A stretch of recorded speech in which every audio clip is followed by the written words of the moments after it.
baby. God help us. Eagle 2, this is command. Missile impact confirmed downtown. Casualties heavy. Hold still, sir. Here, take this. Cover left! Keep moving! We are losing the harbor. Repeat, harbor lost. Stay with me. You're gonna be okay. Stay with me. All units.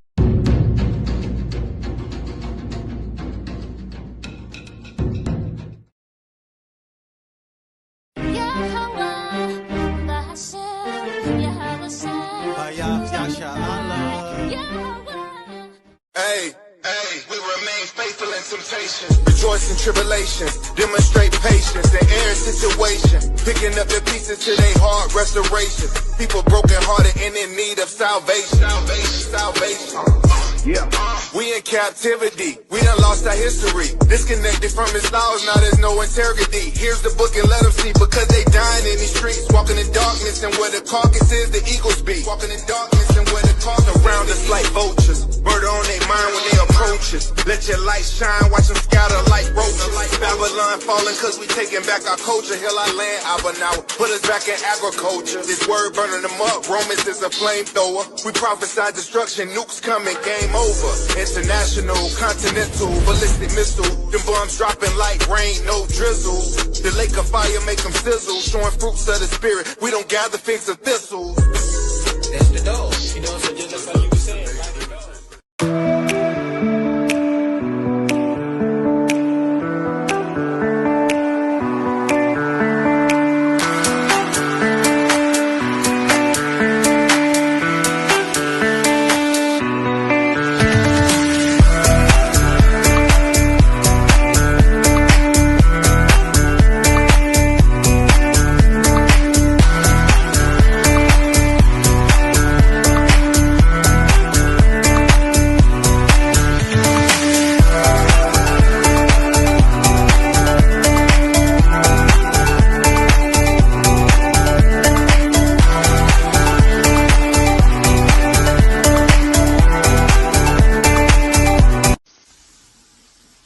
Time it is. It's your boy Chef D-Nail over here at Guess Who's Cooking. Good cooking, good eating, good living. Y'all know how we do it every Sunday about this time, man. We're gonna get straight to it. We got the chicken and dumplings, all right? We got the perch fish with the mac and cheese, with the yams, with the 5 cheese toast over here on the Texas side. And of course, we got the world famous turkey tips, all right? We also got, on this one, we got the greens with the turkey tails, and we got the spaghetti. You already know what time it is, man. Hit the link, 773-992-4737 is the phone number to place your order every Sunday, all right? And you can hit us up on the Cash App to make payments at Guess Who's Cooking, the number 2, all right?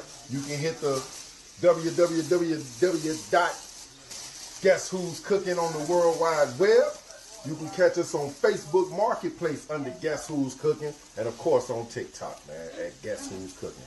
Come on down, get your orders.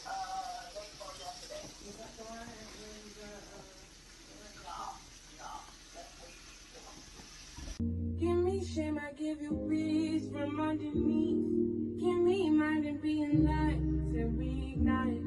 Can you open up the doors to let me in? Can you open up the doors to let me in? You could put the head inside, don't tap my head. As I sing the love inside from out my mouth. Tell me what you need to find. Tell me now. Tell me what you need to find.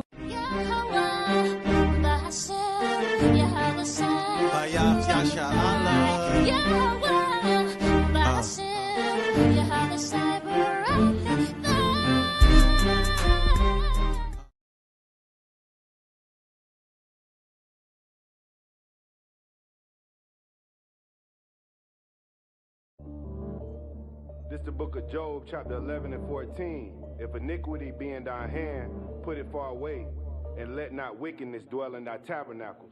I caught a demon in my house and cast it out on sight. That's why they hate on Yasharala, cause we shine that bright. Them other nations in the dark and we the children of light. Yeah, we the salt of the earth and yeah, we breaking the curse. And we rehearse the righteous acts cause we ain't trying to get murdered. And yeah,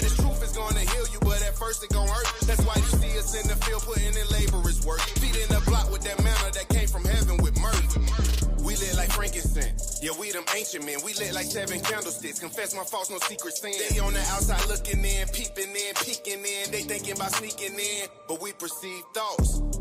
And obey what we've been taught. Okay, my riches stored in heaven. I don't lock it in a vault. Standing on my father's business. Yeah, I walk it how I talk. Against the rulers of the darkness of this world, I done fought and knocked them out. With my sword, about to cut their heads off. They put up Planned Parenthood, but couldn't cut the eggs off. So we scramble up their brains while they drunk off eggnog. Babylon was Big Wolf, now it's just a dead dog. America, the mother of harlots. The saints gon' take the kingdom, that's gon' happen regardless. Yeah, how was Shy coming, garment like red carpet. Brought this truth to their ear, but they still didn't hearken. I caught a demon in my house and cast it out on sight. That's why they hate on Yasharala, cause we shine that bright. The mother nations in the dark, and we the children of light. Yeah, we the salt of the earth, and yeah, we breaking the curse. And we rehearse the righteous acts, cause we ain't trying to get murdered. And yeah, this truth is gonna heal you, but at first it gon' hurt. That's why you see us in the field, putting in laborers work. Feet in the block with that manna that came from heaven with mercy. No den of these striving for the paradise. Can't turn my father's house into a house of merchandise. Can't be a leader, your heart not circumcised. Wanna be on demon town till I cast them out. When I exercise, the Bible get weaponized. It's my sword, it'll leave a heathen paralyzed.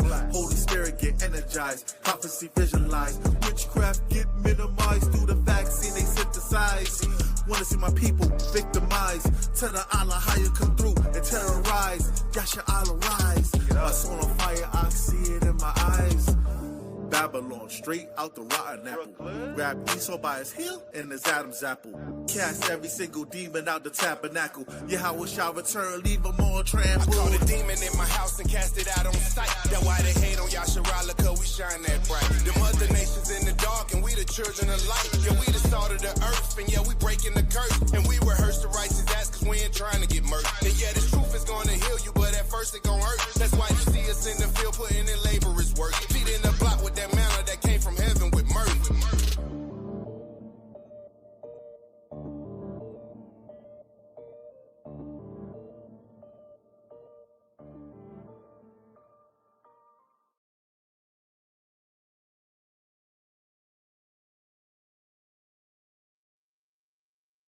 Shalom. Can you hear me? Shalom, shalom. Shalom, shalom, shalom. All praises to Yahweh Shem Yahweh Shai. All praises, man. What a beautiful display that we have here, man. I'm just in awe at all the new stuff, man. You know, I'm old school, so this is beautiful. You know, seeing all these lovely things that we have going on. Shalom, everybody. Yahweh Shem Yahweh Shai Barakatah to the brothers. Yahweh Shem Yahweh Shai Shemartah to the sisters.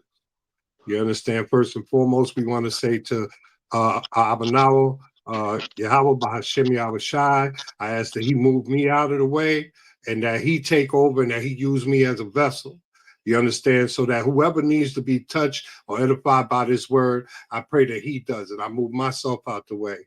In Yahweh Shai's name, I do pray. Amen. Okay, let's get to it, baby. I mean, there's a lot going on out there. You know what I mean? Like, every day, it's like just from 20 years ago to 15 years ago, you used to get like a prophecy here and there. But nowadays, it's like prophecy happening every day. It's crazy. Like my brother on a class last night, it's time for them to come sit down in the dust. Now, my first lesson was that Yahweh took this war to earth. Yeah, man, this is part 2 of him taking this war to earth, because now he's going to make them take each other to war, and he's going to take the earth. You understand what I'm saying? All praises to Yahweh Shai Shai. The third woe cometh quickly. And we over here, we celebrating. You understand?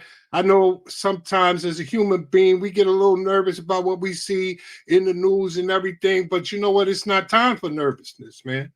I mean, we're human, of course, but I mean, you got to look into these scriptures. There's comfort. We don't just go to them scriptures for comfort when somebody dies. There's comfort in those scriptures when there's things going on all around you, when there's chaos going on everywhere. There's comfort in these scriptures.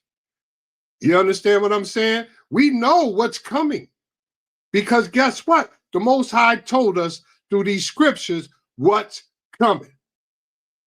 You understand what I'm saying? So it's just like watching a horror flick or watching a flick, right? And you're sitting up there and you maybe the first time you watch it, you jumped at that part, right? That's because you didn't know that little demon or whatever was behind the couch or behind the wall. But, reading these scriptures, I mean, all that we're seeing right now should not be a surprise to nobody. We all should be rejoicing because everything in the world right now that's happening is happening for Yasharala. It's happening for us. Everybody needs to be jumping for joy. The third woe cometh quickly. That's right. You understand? So I got my read on deck. Let's get it, baby. Yes, sir. There he is, my man. Let's start off with the classic, man. The one that we all learned in the Christian church if you were a Christian. Let's go to Matthew 24. Give me 4 through 9.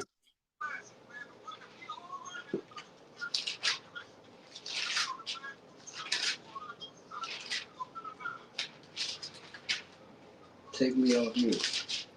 You're off mute. This is the book of Matthew, chapter 24, verse 4. Come on. And Yahushua answered and said unto them, take heed that no man deceive you. Stop right there real quick. I wasn't even going to mention this because I want to go straight into the war. And I did have video on it, but you guys go look this up, right? There's this cat in Africa right now called Ibu Noah. All right. And he's building this great big ark, talking about he's a prophet. And he's prophesying that there's going to be 3 years of storms. 3 years. And he got this big old boat that he's building from scratch like Noah, because I guess he named himself Noah because he's prophet Ibu Noah. And he's sitting up there telling everybody he's doing that because it's going to be 3 years of straight rain. And, I tore that up last night when I was in Clubhouse, man. But I had to mention that, man, because, this clearly tells you that if you're into this word, nobody like that can come and fool you. He's telling you to be aware of this crap. You know what I'm saying? That's why he tells you to study thyself to be approved. Everybody needs to be into these scriptures. Everybody needs to be watching these prophecies. Everybody needs to be on point with what's going on in this book because you're seeing it every day happening in front of you. Read on. Verse 5. For many shall come in my name, saying, I am Christ. And come on. And deceive many. And ye shall hear of wars and rumors of wars. Stop See right that there. Ye be not troubled. Stop right there. These things. I don't think the brother can hear me. I think you got a delay or something, man. We're going to work through this. We're going to get the timing right, baby. Yeah, you see what he's saying? He's saying there's going to be wars and rumors of wars. Now, we already know what's going on, right? We got the wars and rumors of wars down there going on with the Palestinians and Iran, and now it's coming over here to Venezuela. You got Trump and them blowing up ships and fishermen ships and throwing extra bombs at them. Now they get ready to get brought up on war crimes. They're saying like this whole place is crumbling, man. But it's saying there's wars and rumors of wars. Now, what a lot of people may have failed to understand is that Venezuela is backed by who? Russia. It's backed by Russia. So when you touch them, you're messing with Russia. So now you got all of these ships going down there, and Russia's saying, hey, go ahead and touch them. Because it's all about the oil. Go ahead and touch them. You know what I'm saying? You're going to bring me in. And China also has a hand, but they play in the back. But when you see Russia, you see China. Read on. And ye shall hear of wars and rumors of wars. See that ye be not troubled. See that ye not be troubled. Come on.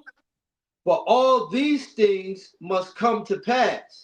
But the end is not yet. But the end is not yet.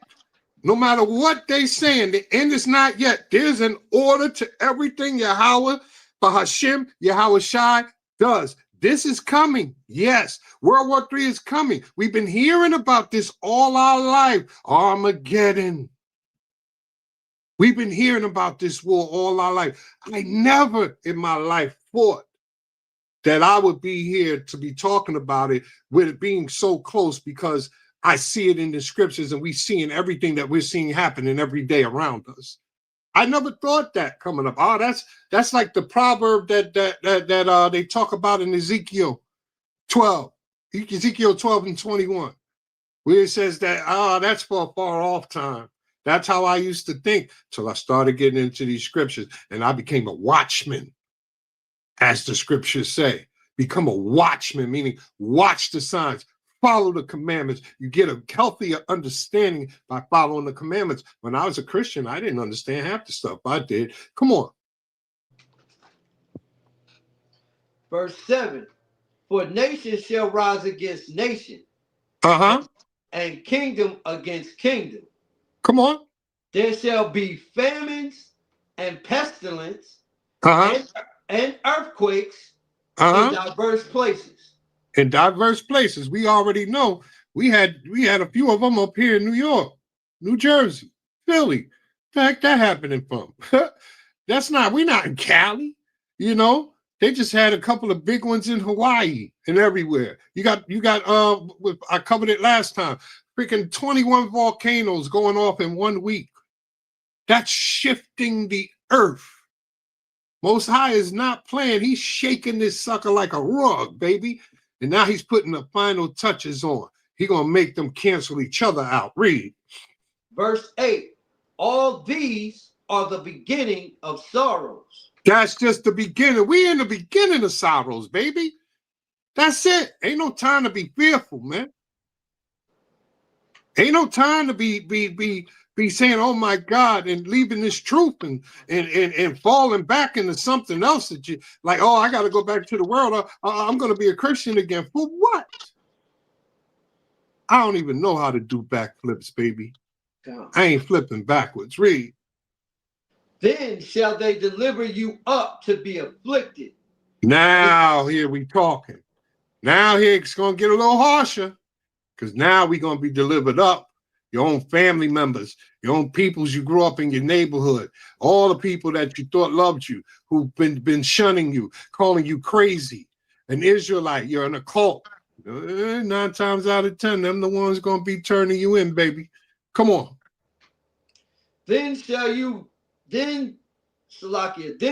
they deliver you up to be afflicted, and shall kill you. And shall what? And shall kill you. And shall what? And shall kill you. Hey, we in the light times right now. We ain't going through where we're hungry. You know what I'm saying? We're not being afflicted. We getting a little afflicted. We getting afflicted here and there, but nothing we ain't used to. You know what I'm saying? They're going to come at us real heavy when they start to catch the hell. I don't know if you noticed, but when they stopped that food stamps for that time or whatever, man, you seen white folks in lines around buildings, man. I live up here in the Bronx. And yeah, you know, we always got that. You know, you got to prove people, I don't care if they need it or not, they're going to get in line because we're going to get that, right? But we know how to survive, baby. Watch what happens when that happens. We're going to be surviving. That's why I don't want to live nowhere near them bastards. You could put me in the hood anywhere. I'd rather be around my people when all this stuff is the fan. You understand? Right. That was 9, right? Con, let me get Jeremiah 51. Start at 46. We're going to go from 46 to 49. Jeremiah 51. But yeah, Israel, you know, I'm going to always say it. See, I'm going to give you the truth. I'm going to give you these scriptures. I'm going to give you prophecy, but I'm going to remind you that it's for you. I'm going to always tell you it's for you. We got to be uplifted in this time, man. Ain't you tired of this place? Oh, wait a minute. You know, I just got my hands on a bundle of money and I got this business venture and I'm about to buy this house. Nah, man. I want the mansion, man. I want to walk on the streets of gold, man. I want to sip wine with Yahweh Shai. I don't give a damn what I got down here. That's right. You understand, Yasharala? Stay on target. Let's go, baby. This is the book of Jeremiah, chapter 51 and verse 49. Bring it out. As Babylon has caused the slain of Israel to fall. They've been causing us to be slain, and we fell. Come on. So at Babylon shall fall the slain of all the earth. They're gonna fall just as hard, baby. Come on. Verse 50. Ye that have escaped the sword, go away. Stand not still. Remember the Lord afar off. And let Jerusalem come into your mind. Come on. We are confounded because we have heard reproach. Shame hath covered our faces, for strangers are come into the sanctuaries of the Lord's house. So I don't know. Did you skip something from 46 to 50, or did I miss something? Anyway, that's cool. But this is what's happening. I started at 49. I ain't started at 46. Okay, yeah, 46 to 49. I was like, oh, wait a minute. All right, let me we was gonna work with it, man. I was gonna make it work. You know what I mean? Because the word is the word, baby. Hey, but yeah, start at 46. All right, come. This is the book of Jeremiah, chapter 51, verse 46. Unless your heart faint, and ye fear for the rumor that shall be heard in the land, a rumor shall both come 1 year, and after that, in another year, shall come another rumor. Here we go. This is what he's talking about, these rumors and wars. Don't let your heart faint. You understand? 1 year it's going to come, then the next year it's going to come. But understand that it's going to happen. Don't lose faith. It's going to happen. Come on. And violence in the land. And violence in the land. It's going to go down. You understand what I'm saying? Go ahead. Ruler against ruler. Ruler against ruler. Come on. Therefore, behold, the days come that I will do judgment upon the graven images of Babylon. Yo, he's going to do judgment on all of these Muslim idols, all of these Marys and fake Jesuses. It's going to go down, baby. Come on. And her whole land shall be confounded. Her whole land's going to be confounded. Come on. And all her slain shall fall in the midst of her. And all her slain, because the Most High is going to slay things. He ain't coming down to talk, baby. He's taking this war to earth, and then the third woe's coming. We're going to get into that, baby. That's a part of his warfare. Come on. Verse 48, then the heaven and the earth and all that is therein shall sing for Babylon. Come on. For the spoiler shall come unto her from the north. Woo! For the spoiler shall come to her from the north. Come on. Saith thus the Lord. 49. Verse 49. As Babylon has called it the slain of Israel to fall, so at Babylon shall fall the slain of all the earth. There we go. What goes around comes around. They think they're getting away with it. They not. This is about to go down, baby. Yo, this is a time to be celebrating Yasharala. It's a time, man. Yo, the closer and closer we get, we know. According to the book of John, it says that it's going to be like a woman in travail. But you got to always, like when you see them horses in the street, you understand? And they walk and they got them blinders on. They can't get distracted from the side. They can only see what's in front of them. And they can't get spooked. Israel, stay on target. Pay attention to the end game. That's it on that, brother. Let me get Revelation 11.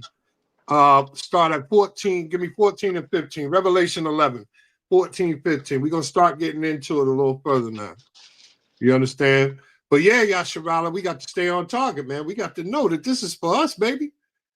I'm going to sound like a broken record, man. Because I see a lot going on in Yasharala right now. And it's a lot of distractions. It's a lot of damn distractions over doctrine, over this, over that. You understand? And it's just sickening. You understand this? It's terrible. You got the outside looking in. I saw a video today of a pastor that just became, or he became an Israelite, and he was saying like, yo, you know, he was giving us props for being on the front line, but he was sitting up there saying, yo, y'all need people like us. You know what I'm saying? Why don't you come out to Christian church, which is true because everybody's not going to grasp the hours. But he was like, look at what they're seeing. He's seeing y'all fighting each other, this one over this one, this and that, beefing and bickering over this, that, and the third. So they're going to have to go somewhere. And he was right. Facebook was a curse and a blessing. All of this social media was a blessing and a curse. Because everybody got a voice now. Every bug out, every this, every little beef that they had back in the day where we had nothing to do with, it's coming up again. And now it's dividing once again. Just because we may see it this way and they may see it that way.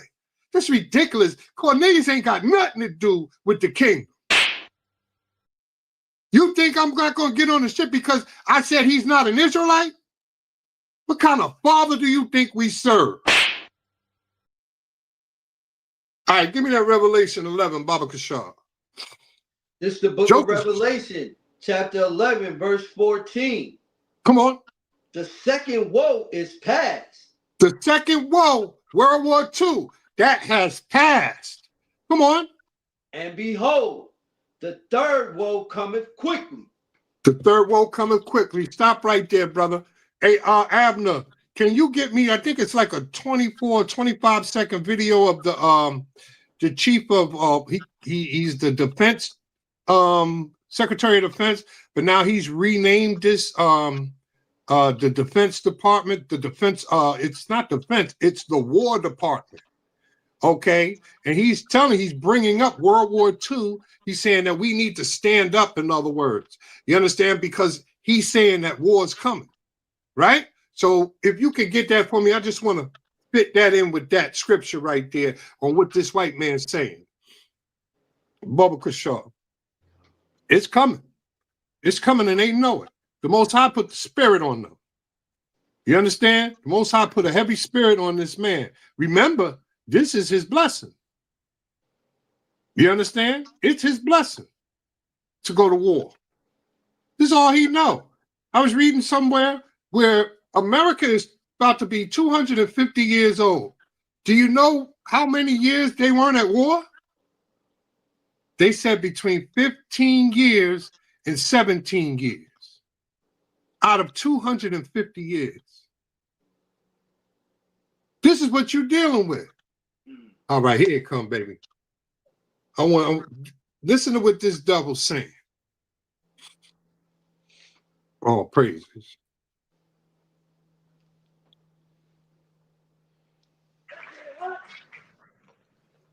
Thank you, Mr. Chairman.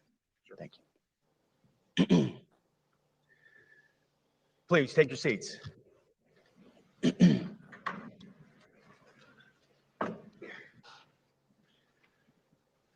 Well, Mr. Chairman, the Joint Chiefs, generals, admirals, commanders, officers, senior enlisted, NCOs, enlisted, and every member of our American military, good morning.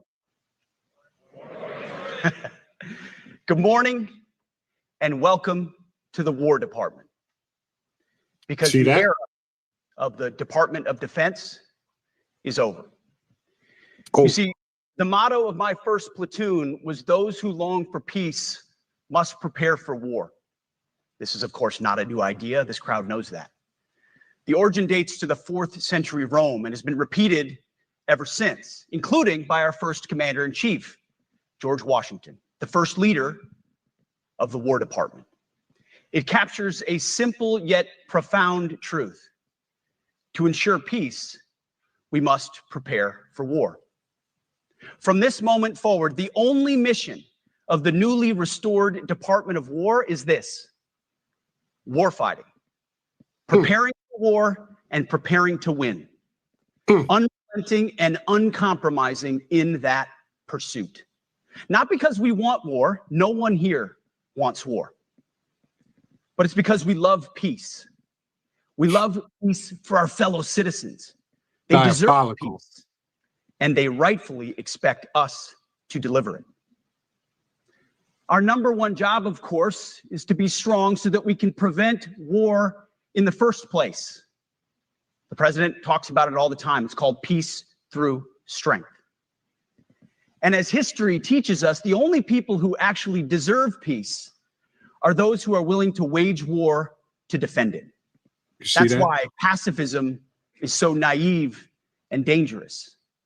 It ignores human nature and it ignores human history. Either you protect your people and your sovereignty, or you will be subservient to something or someone. It's a truth as old as time. And since waging war is so costly in blood and treasure, we owe our republic a military that will win any war we choose, or any war that is thrust upon us. Should our enemies choose foolishly to challenge us, they will be crushed by the violence, precision, and ferocity of the War Department. In other words, to our enemies, F-A-F-O. If necessary, our troops can translate that for you. Another way to put it is peace through strength, brought to you by the warrior ethos. And we are restoring both. As President Trump has said, and he's right, we have the strongest, most powerful, most lethal, and most prepared military on the planet. That is true, full stop. Nobody can touch us. It's not even close. This is true largely because of the historic investments that he made in his first term, and we will continue in this term. But it's also true because of the leaders in this room and the incredible troops that you all lead. But the world, and as the chairman mentioned, our enemies get a vote. You feel it, I feel it. This is a moment of urgency, mounting urgency. Enemies gather, threats grow. There is no time for games. We must be prepared. If we're going to prevent and avoid war, we must prepare now. We are the strength part of peace through strength. And either we're ready to win or we are not. You see, this urgent moment, of course, requires more troops, more munitions, more drones, more Patriots, more submarines, more B-21 bombers. It requires more innovation, more AI in everything and ahead of the curve, more cyber effects, more counter UAS, more space, more speed. America is the strongest, but we need to get stronger and quickly. The time is now, and the cause is urgent. The moment requires restoring and refocusing our defense industrial base, our shipbuilding industry, and onshoring all critical components. It requires, as President Trump has done, getting our allies and partners to step up and share the burden. America cannot do everything. The free world requires allies with real hard power, real military leadership, and real military capabilities. All right, stop it right there. The War Department is tackling and prioritizing all of. All praises to the Most High. You see, he's talking war. He's not talking peace. He's talking about war. And the third woe cometh quickly. He literally changed the name from the Department of Defense to the War Department. That double ready for war, y'all. All praises to the Most High. Let's go. Revelation 11, 14 and 15, Baba Kashaw.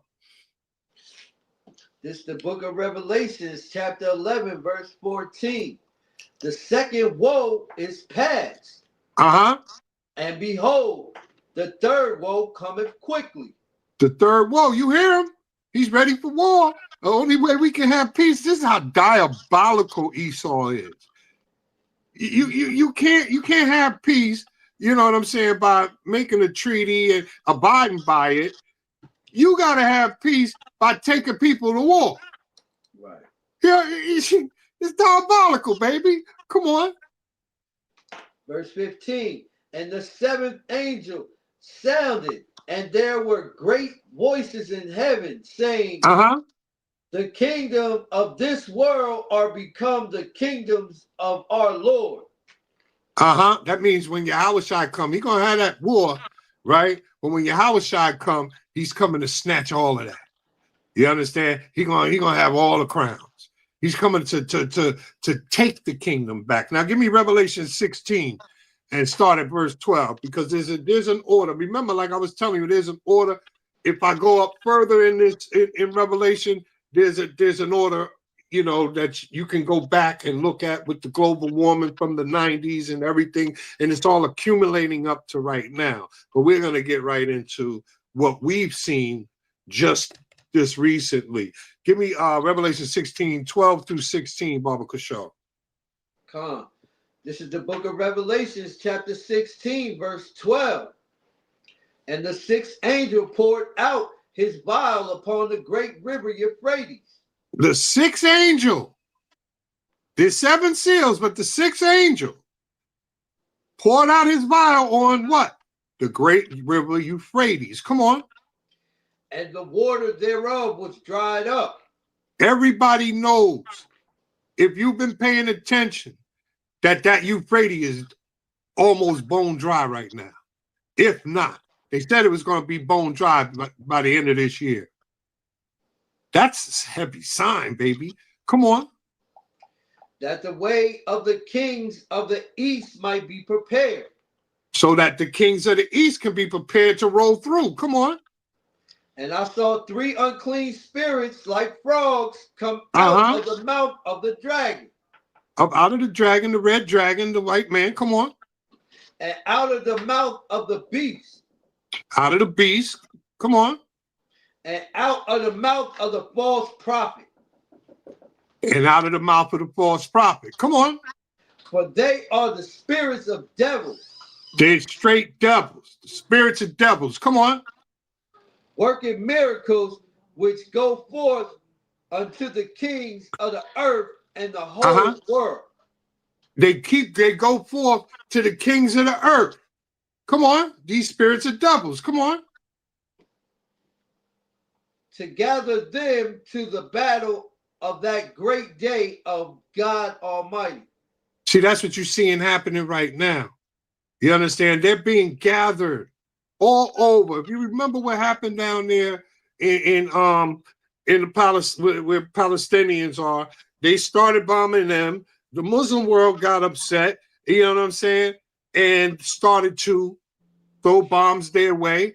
Iran, everything, but behind Iran, you have Russia, you have China.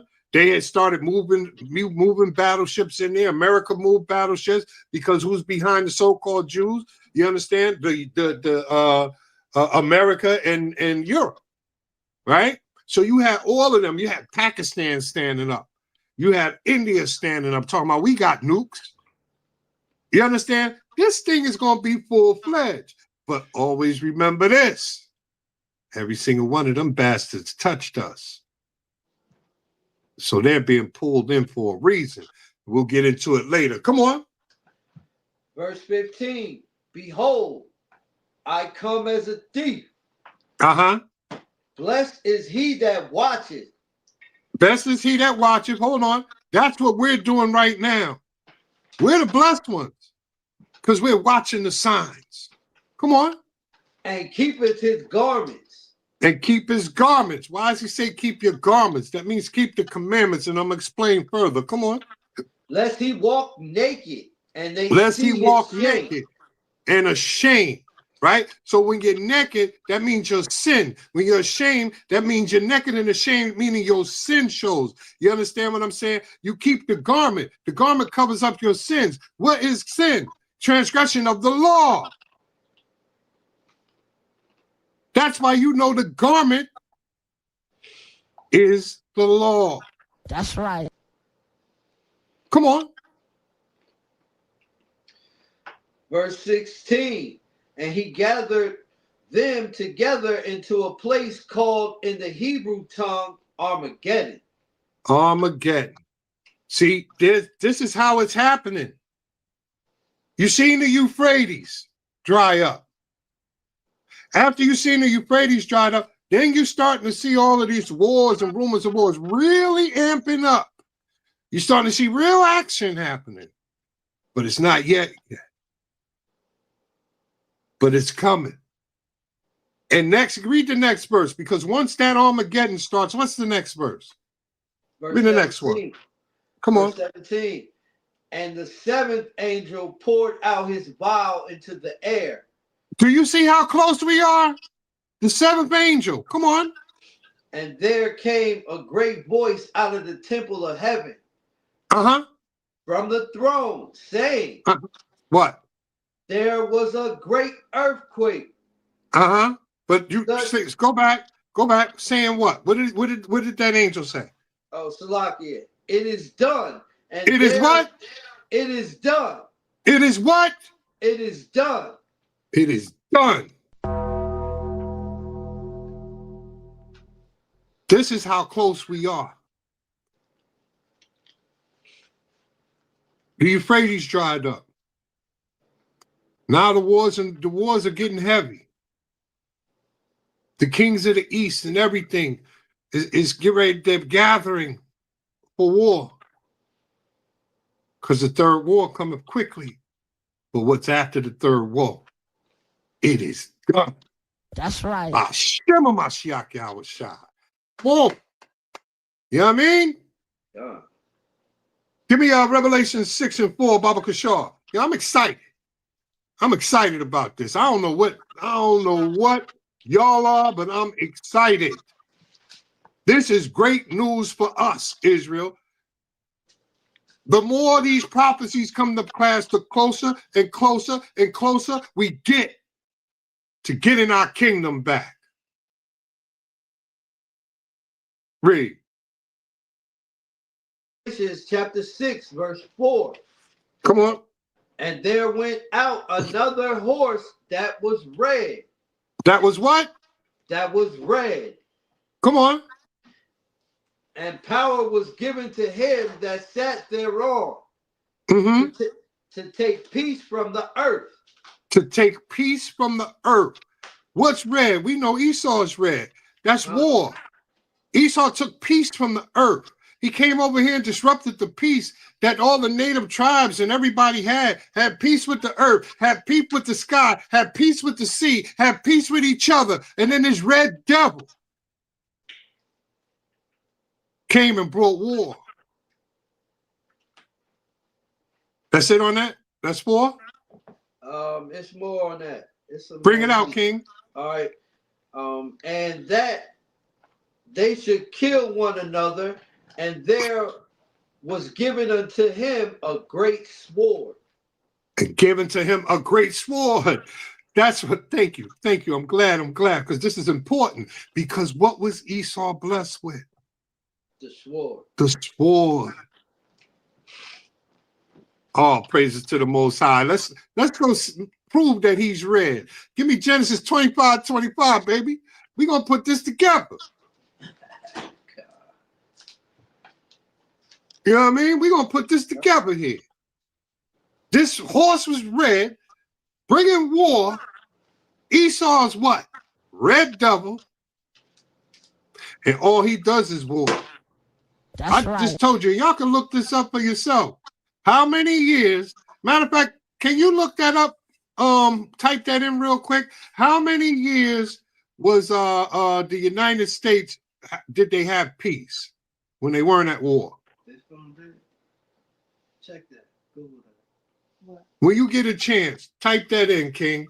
You're going to be surprised. I saw it. The states had peace. Out of 250 years, they talking about 17 years tops. These bastards wasn't in war, wasn't killing somebody, wasn't taking over somebody's spot, wasn't destroying the earth.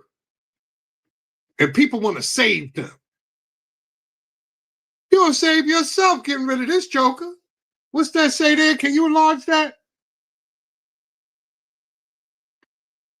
Because I can't really see it. I'm on a phone. Wait. Can the audience see it? All right, light that up again, King, because I can see it now. If you lighten it up, okay. it says here, the United States has had very few years of peace, with some sources citing just 17 to 21 years of peace since its founding. Other analysts suggest the U.S. has been involved in conflict for approximately 222 out of 239 years, or about 93% of its existence. Wow. With many major conflicts and military operations not resulting in full-scale declaration of war. You hear that? This is the devil that the Bible speaks of. He can't live at peace anywhere. He couldn't live at peace in Europe with himself. He can't live peacefully nowhere. That's right. He's a devil. That's right. Bring that out, King. Genesis 25:25, Baba Kishore. This is the book of Genesis, chapter 25, verse 25. Come on. And the first came out red, all over like a hairy garment. And they called his name Esau. That's your red devil right there. That's the red horse with the great sword, and was given a great sword. All praises to the Most High. Now, give me Genesis 27, 39 through 40, Baba Kishore. We're going to still deal with Esau, and now we're going to see what his blessing was. We got to put this together, man. This is the book of Genesis, chapter 25, verse 27. Come on. And the boys grew, and Esau was a cunning hunter. He was a cunning hunter. Come on. A man of the field. Uh-huh. And Jacob was a plain man dwelling in tents. Hold on, King. Where you at? Are you in Genesis 27? I need Genesis 27, verse 39. And yeah, kind of. All right, I gotta slow down sometime. That's that New York in me, baby. I guess, man. I be talking mad fast and I get excited when I'm bringing out this word, brother. All praises, yeah. Sorry if I wasn't clear. Right, this is the book of Genesis, chapter 27, verse 39. Uh-huh. And Isaac, his father, answered and said unto him, Behold, thy dwelling shall be the fatness of the earth, uh-huh, and of the dew of heaven from above. So this is Esau. Come on. And by thy sword shalt thou live. By thy what? By thy sword shalt thou live. Who has the great sword, baby? You can't mess with Esau with weaponry. That's why we need Yahushua. Come on. Right. That's right. And shalt serve thy brother. Mm-hmm. And it shall come to pass when thou shalt have the dominion, that thou shalt break his yoke from off thy neck. Well, he broke the yoke from off his neck. Now he's got dominion over us right now. You understand? His sword. He was given the sword, and he lives off the fatness of the earth. Everywhere you go, how can this is, I could never understand this, but now that I understand these scriptures, I understand. How can somebody who burns up in the sun, right? And the sun energizes us. He is the least of the earth, but he set so much hell on this earth, and nobody can stop him if it wasn't divine. That's why when they say Esau's the Arab, I just look at him like, oh my God, this Negro with Stockholm Syndrome. He just wants to say, what are you talking about? The Arab is not causing havoc like that. Nobody, he's whooping the Arabs' ass. It's crazy to me. That's 40. All right, give me let's go to Maccabees, man. Let's see. Let's get more into Esau and his warlock self. Give me the first Maccabees, starting at verse 1 all the way down to 9. Because when Esau came in charge, what happened? Evils multiplied with his first kingdom. What did he say? He came to bring what? He came to take away peace, according to Revelation 6 and 4, with that red horse. And he's taken away peace since he's been in power. That's why it says even the trees are going to be dancing. The animals. Everybody going to be dancing when we get back. When we get this earth back. When the righteous are in charge. The whole earth rejoices. But when the wicked are, they mourn. Right now, we mourning. Come on. This is the book of First Maccabees, chapter 1, from the top. Come on. And it happened. After that, Alexander, son of Philip, the Macedonian, who came out of the land of Chittim, had smitten Darius, king of the Persians and Medes, that he reigned in his stead the first over Greece. The first over Greece. Come on. And made many wars. Made many what? And made many wars. This joker made many wars. Look at this. We was just talking about the United States. We ain't talking about back then before. Come on. And made many wars and won many strongholds. And slew the kings of the earth. Slew the kings of the earth. Come on. And they went through to the end of the earth and took spoils of many peoples. And so much that the earth was quiet before him. The earth was quiet before him. Come on. Whereupon he was exalted and his heart was lifted up. And his heart was lifted up. Come on. And he gathered a mighty strong host and ruled over countries. Rules over countries. Come on. This is Alexander the Greek. Come on. And nations and kings who became tributaries unto him. What's tributary? They pay him taxes. You understand? Come on. And after these things, he fell sick and perceived that he should die. Because he was a faggot. Wherefore he called his servants, such as were honorable, and had been brought up with him from his youth. Come on. And parted his kingdom among them while he was yet alive. While he was yet alive, he parted the kingdom. He gave them their, his boys. You got this, you got this, you got this, you got this. When you go into the history, the dates started warring against each other. But that's not the point right now. Come on. So Alexander reigned 12 years, then died. He reigned only 12 years. He caught all of that havoc just in a 12-year span. And he died young. Come on. And his servants bear rule, every one in his place. Everywhere that he set them up at. Come on. And after his death, they all put crowns upon themselves. So did their sons after them many years.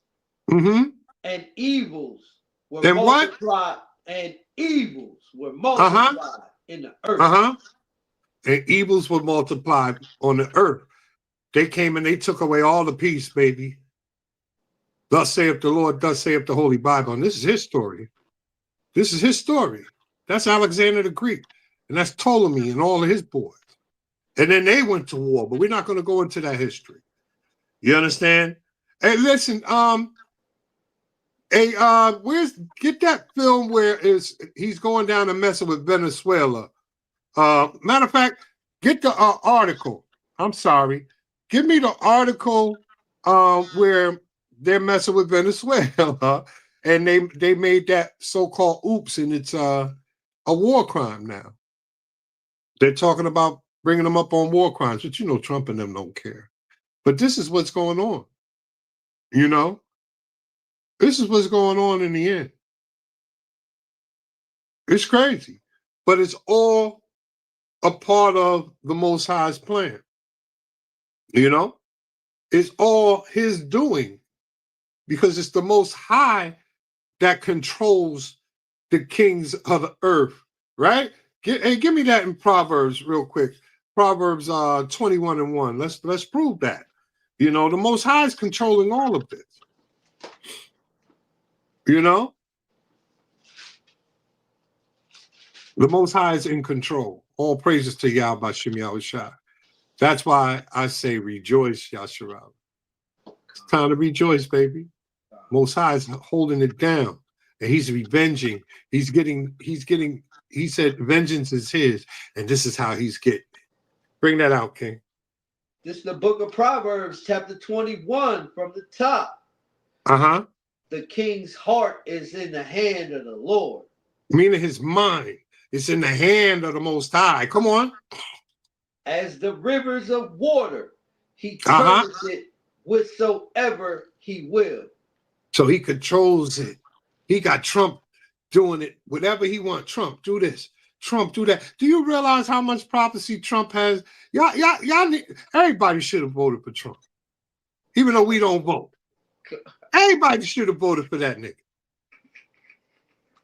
He has done more damage and brought more prophecy than any of these devils, man.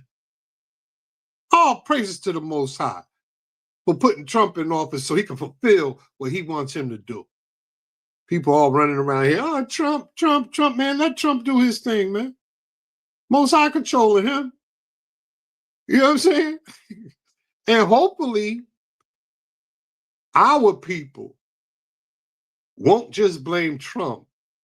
You understand? They'll blame this system. They'll blame this cracker. They'll blame this double. Because he's putting some pressure on our people. He started off with who? Issachar and Asher. And you had Judah sitting back like, yeah, it's your turn. But now, what did Judah think? Judah thought that it wasn't going to come on him. It's coming on him now. But now what you're going to start seeing, what I'm seeing, I like to read the comments of certain things, like when you'll see a Mexican, so-called Mexican fighting a Judite, they go on a war, and then you would see in the comments, he whooping his this and that, and they want to talk that war shit. But now I'm seeing something different now. That's what I'm seeing. Yo, we don't need to be fighting. Black and brown. We need to be coming together. We need to be coming together to fight our real enemy. That's what persecution does. You understand? See, we are stiff-necked people. And the only thing we understand, man, is pain. And the Most High is unleashing it. Why you think he says, I put you through the fire? You think he's used that for just a metaphor? No, he burns the hell out of you so you get it, because you're a stiff-necked people. If he'd have came to you, if he'd have came to the Caucasians, if he'd have came to Moab and said that we were the best people on earth,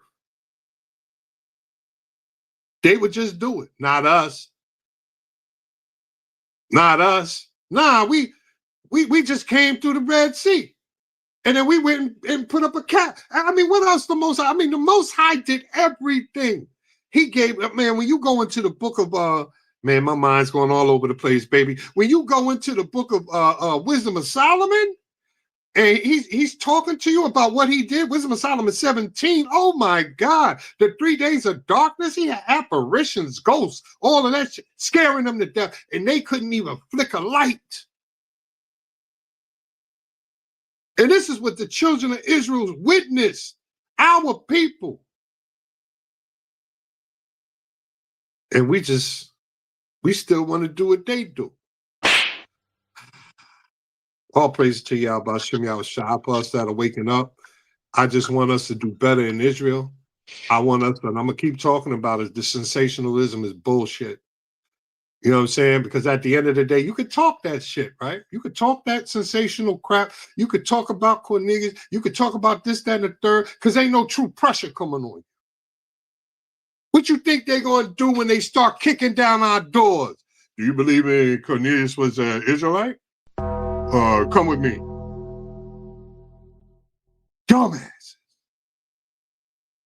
My people, man, I'll be confounded, man, on the pettiness of us.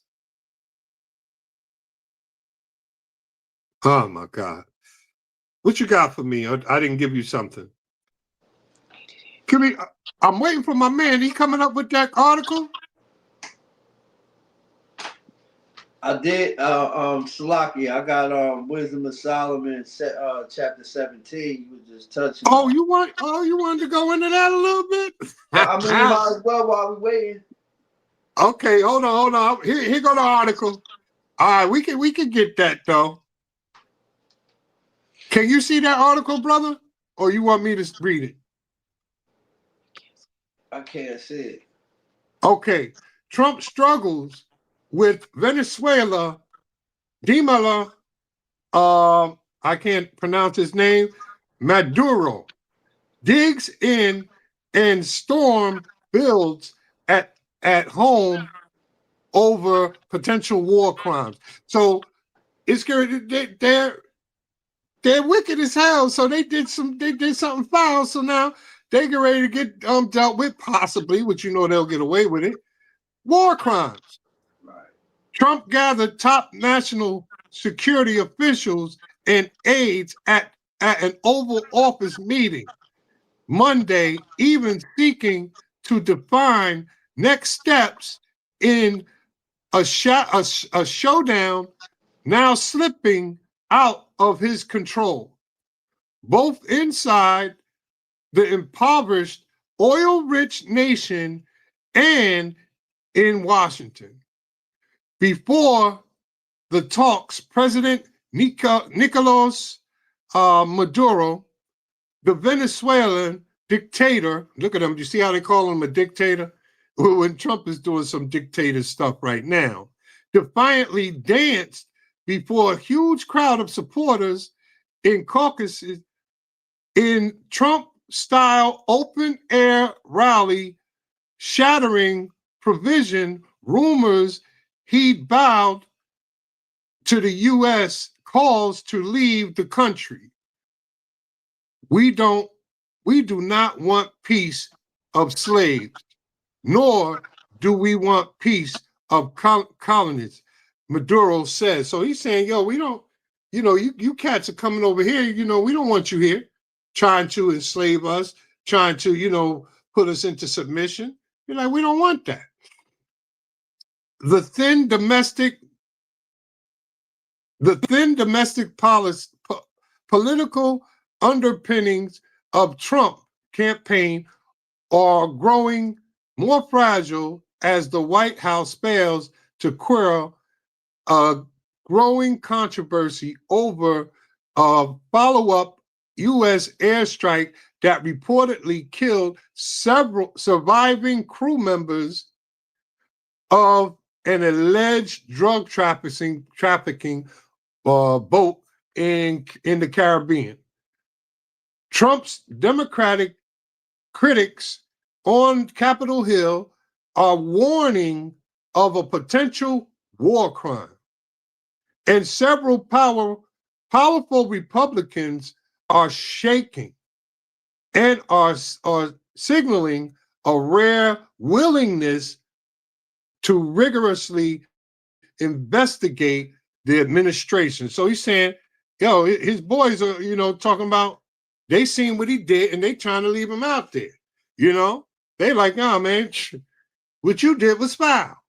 The U.S. standoff with Venezuela is now beginning to consume Washington after more than 4 months of escalating political, economic, and military pressure, optimized by the hulking presence, man, this thing keeps getting smaller and smaller, hulking presence of the world's largest aircraft carrier, the USS Gerald R. Ford, and an armada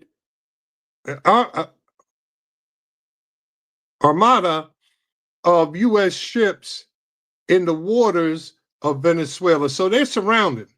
They're surrounding Venezuela right now. You're going to see in these pictures, if you can look up, Look at these pictures right here. This is what's going on right now in Venezuela. You see that?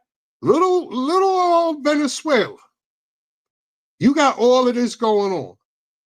This is what the U.S. is doing because they want that oil. All right.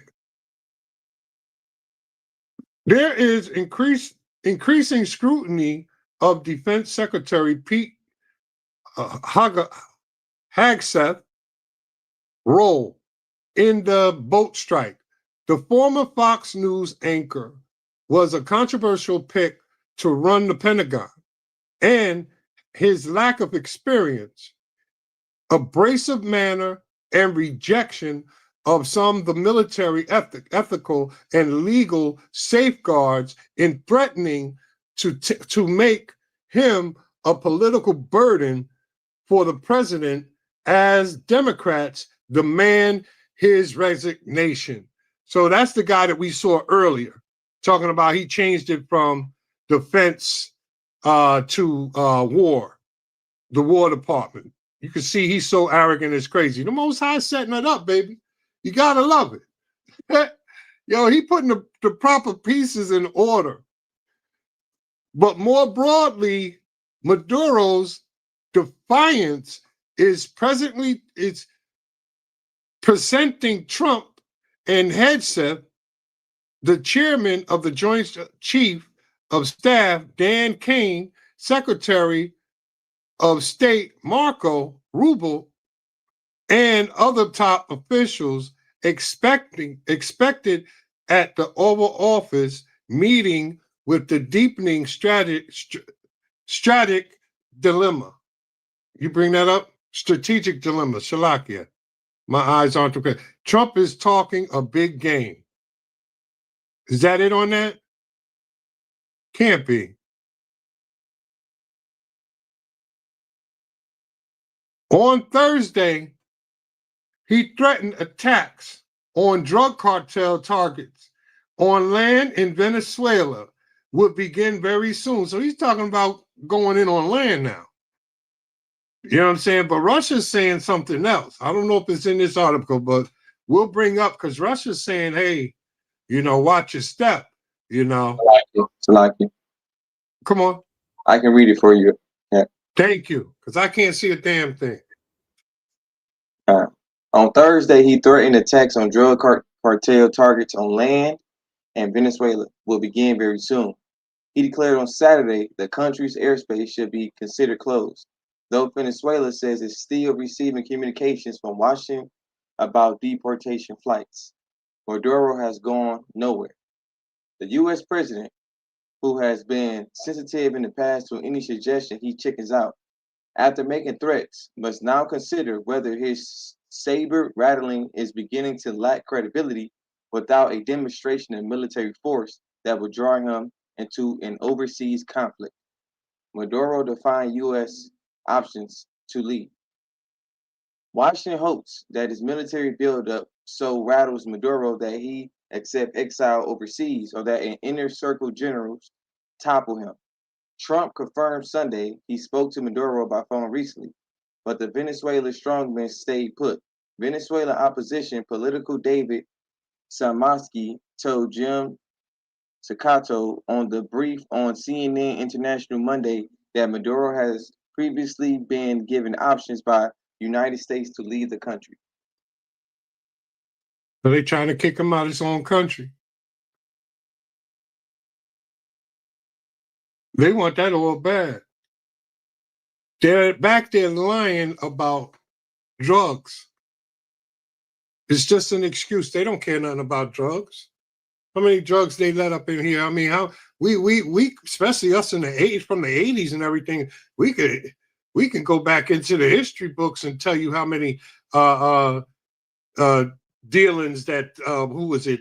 What was it? The Contras, where they were selling cocaine for guns down there in Nicaragua. They had all that coke come in the 80s and everything. The crack epidemic, all of that. This country doesn't give a damn about drugs. What do they want? They've been wanting that oil down there. Come on.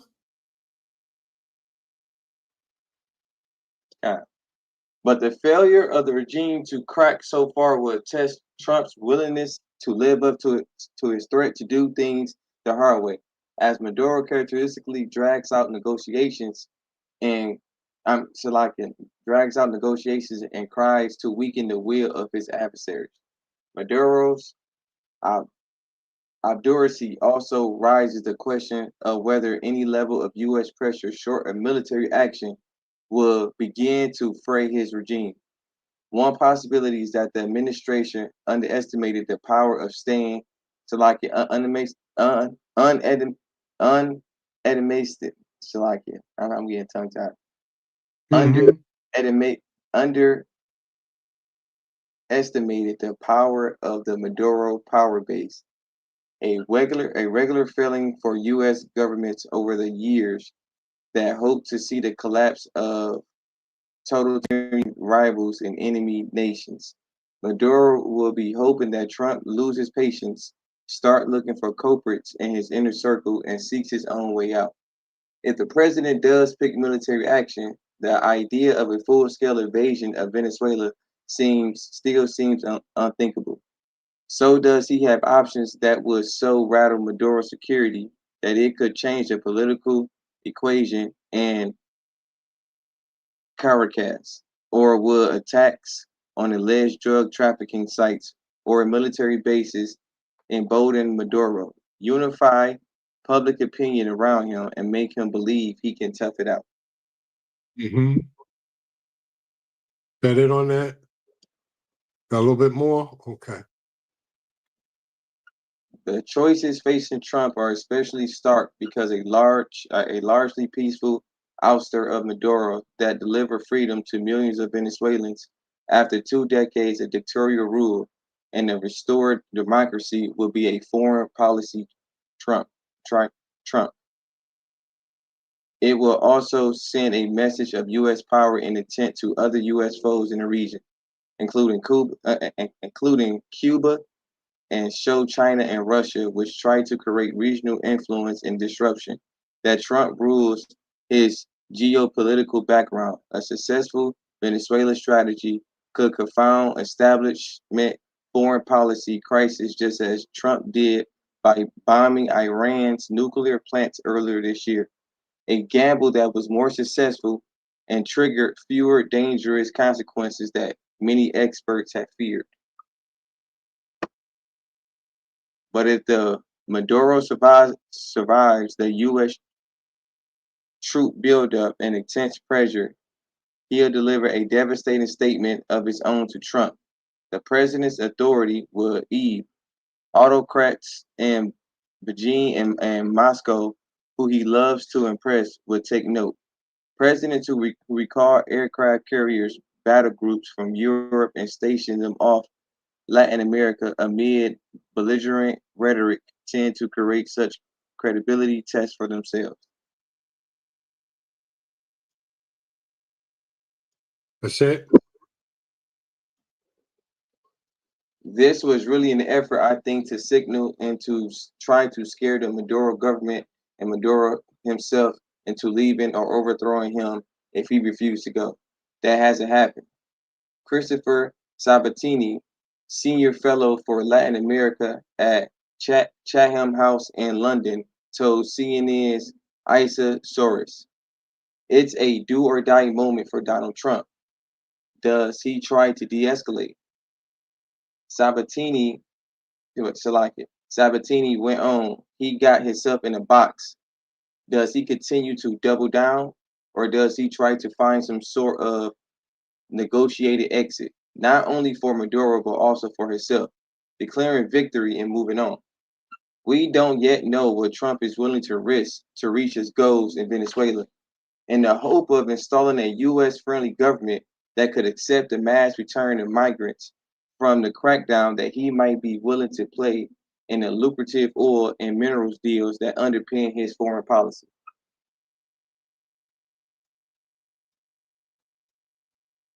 Almost there. Vast U.S. firepower in the Caribbean could inflict catastrophic damage to Venezuelan infrastructure, or what the administration describes as drugs operation.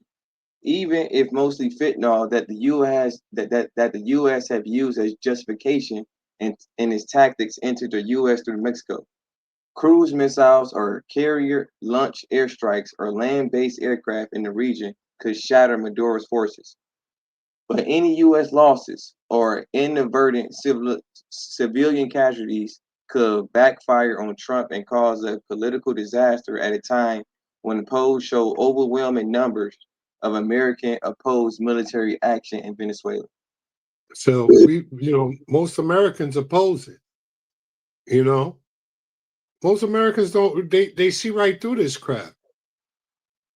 But Trump don't care. Come on. And history shows that even in extreme circumstances, dictatorial regimes constructed over decades are often more durable than outsiders believe. The Venezuelan government is often compared to a many-layered criminal operation, with key members having huge financial stakes and perpetrating their own power.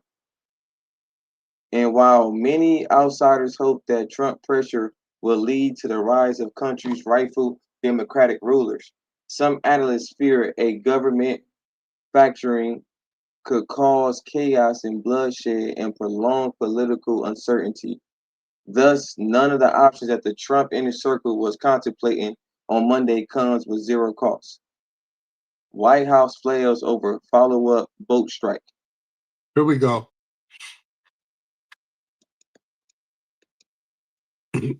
As it grappled for a clear military strategy, the administration struggled to repel growing criticism over the September 2nd boat strike in the Caribbean that has raised alarms over possible infringements of U.S. and international law. See, he's breaking international war laws. Come on. The White House emerging narrative on the incident is only adding to the political heat. The possibility of a double tap attack on the boat is so problematic because it raises the possibility that action was taken to kill survivors of the initial assault when they were injured or could pose no danger to the U.S. This could infringe laws. Good. This could infringe the laws of war or the Geneva Conventions. Hegseth initially blasted such reports as fabricated, inflammatory, and derogatory, and designed to discredit U.S. soldiers. On Sunday, Trump reacted to a Washington Post report that Hegseth gave an order to kill everybody, saying his defense secretary said he did not say that. But he also said that he personally would not have wanted a second strike. White House Press Secretary Caroline Leavitt then confirmed on Monday that there was a second strike. She said that Admiral Frank M. Mitch Bradley, commander of the U.S. Special Operations Command, was responsible for ordering it, and it was well within his authority. But Leavitt declined to describe the threat posed to U.S. service personnel before the second strike. Later in the day, Hegseth, who has faced questions about his competence and suitability for such a critical job as defense secretary ever since Trump chose him, also emphasized that Bradley ordered the strike in question. Let's make one thing crystal clear. Admiral Mitch Bradley is an American hero, a true professional, and has my 100% support. I stand by him in the combat decisions he has made. On September 2nd, mission in all other sense, except said, if his comment, couched in a pledge to have the back of America's warriors, is interpreted by service members as implying the opposite, it could have a corrosive effect on the chain of command and confidence of senior officers and interpreting orders.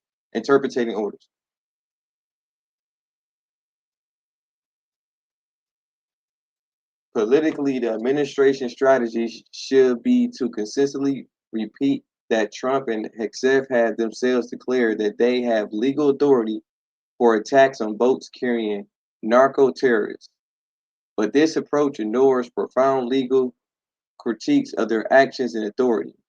And the White House has refused publicly to lay out the legal justification and evidence for such attacks that is contained in a classified Office of Legal Counsel finding. Democratic senators who've seen the document had described it as sloppy and problematic. In a sign of administration anxiety over the mounting furor, Levitt said Hegseth spoke to lawmakers who expressed concern at the attack over the weekend, but Democratic Republican Ro Khanna told CNN's Casey Hunt several of his GOP colleagues were mortified over reports about the double tap strike. He called on Hegseth and Bradley to appear before the Armed Service Committee to explain orders they gave. It could be that they both violated the law. Khanna said the American people deserve answers. American people deserve answers. Yeah, we might as well finish that off. I was going to say cut it off, but go ahead and finish it off. On Sunday, Rep. I don't know if that Republican or Representative. Mike Turner. An Ohio Republican who serves on the House Armed Service Committee told CBS that if the double tech strike occurred as it has been described, it will be an illegal act. He told CNN's Evan Burnett on Monday that the report diverges specifically from the legal opinion where we provided, and it of course plays into the very concerns that members have. The fact that these strikes are occurring at all. Accepting Bradley aside, overall responsibility for this mission lies with the commander-in-chief. Trump is being pulled deeper into a Venezuela morass that he created, and he seems to have few good options in Washington or Caracas to get out of. It's like this screen kind of small too. God, no, the water, man. You helped two older brothers out, man. Shoot, my eyes, man. I was over there having a hard time, but you know what I'm saying? You see what's going on here, right? You know, these jokers are doing what they want down there, and now they're doing war crimes and everything. This is the whole world's looking at this. This is World War III mixing up. You understand? Because like I said, who's backing that but Russia? If you remember when Venezuela fell, you understand, when they fell down and their money was all in the street, who came in and, you know, helped them out or whatever. You know, it was just a move to get to that oil, but it was Russia. So Russia gave them money to build up the economy. So did China. So they have stakes in that. You understand what I'm saying? They have a lot of stakes in what's going on down there. So they're not just going to let Trump just mosey on in there and start taking the oil that they've been, you know, nurturing, for the lack of better words. All right, listen, give me the water for that, man. I appreciate that. Give me Proverbs 4, 16, and 17, Baba Kashar.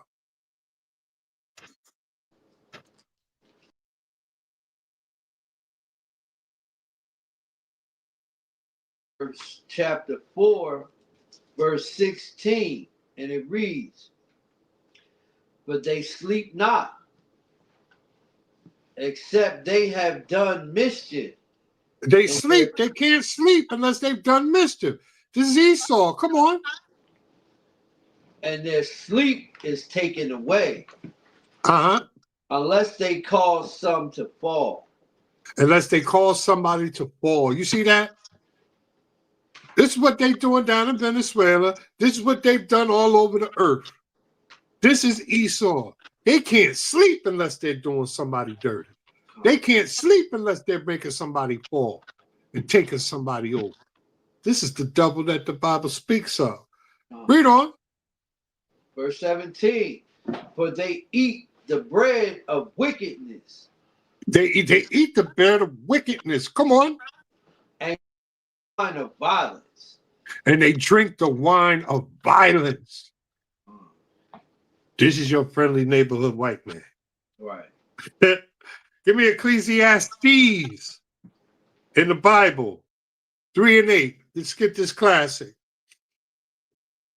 Baba Kashaw, because it's a time for everything.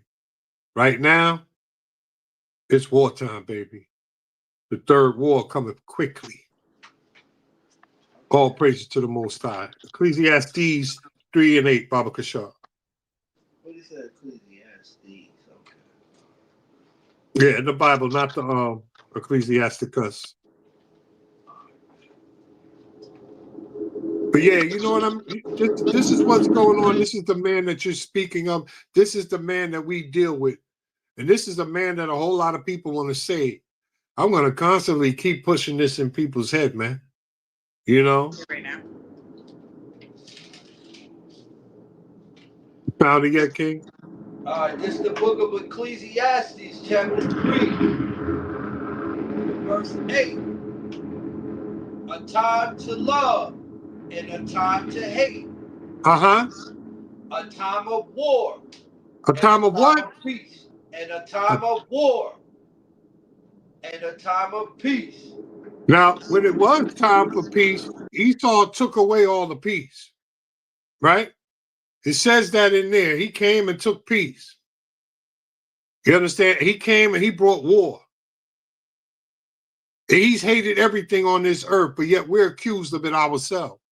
For just holding up the mirror and pointing out all his atrocities. And bringing out in the scriptures who he is. Now, we are the hate group. As if we were the ones who ransacked neighborhoods, who took over countries, who raped women and all of that stuff. Cut women cut babies out of bellies and smash them against your boots. We didn't do that. Buck broke men in front of their women and their families. We didn't do that. We're not diabolical like that. This devil is. Give me Matthew 10 and 34, Baba Kashaw. I don't have too much longer. I don't want to keep y'all too. I know it's a weekday. But, I'm going to be here a little bit longer, guys. Just bear with me, Baba Kashaw. 10 and 34. Yeah, Matthew 10 and 34. This is the book of Matthew, chapter 10, verse 34. Bring it out. Think not that I come to send peace on earth. This is Christ. Everybody talking about Christ. He's all peaceful and everything. He said what? Think not that I come to send peace on earth. Uh-huh, come on. I came not to send peace, but a sword. And a sword is war. Because he told you, man, when he come back, it's going to be wartime. We're going to get into that. Give me Proverbs 21 and 15, Baba Kashaw. It's the book of Proverbs, chapter 21 and verse 15. Come on. It is joy to the just to do judgment. It is joy for us for the judgment. Come on.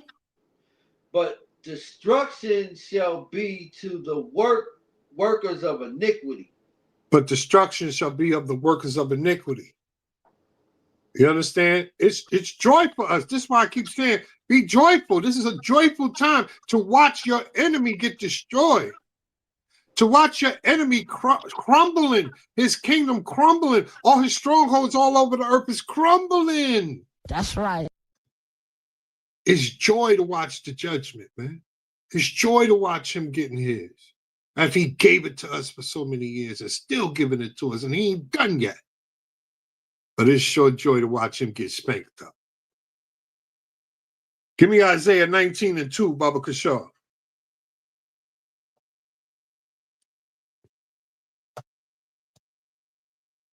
Isaiah 19, verse 2, Baba Kashaw. Yeah, it's a joy, man. This is why I keep trying to, tell our people, this is a joyous time. It might be a little scary, but it's joyous.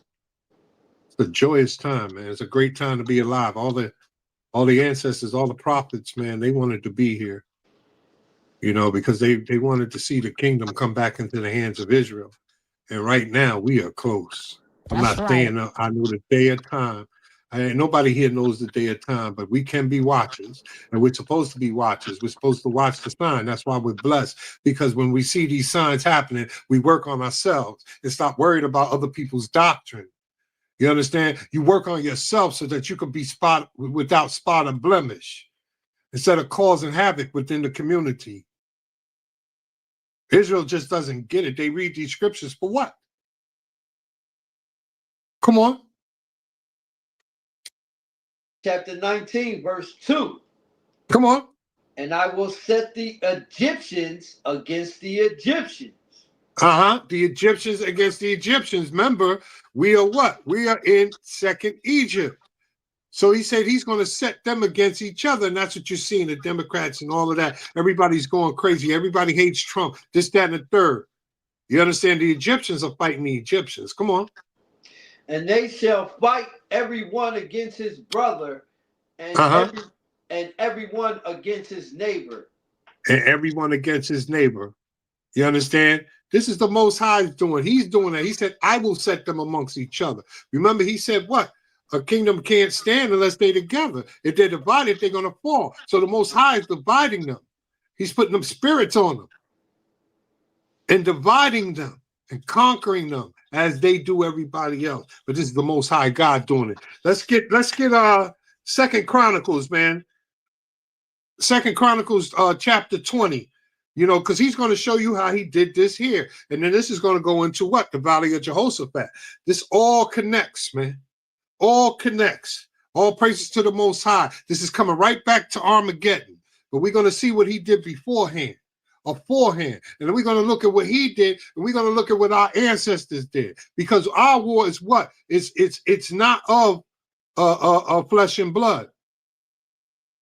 Our war is to fast. Our war is to pray. Our war is to love one another. That's what we got to do, and love our God.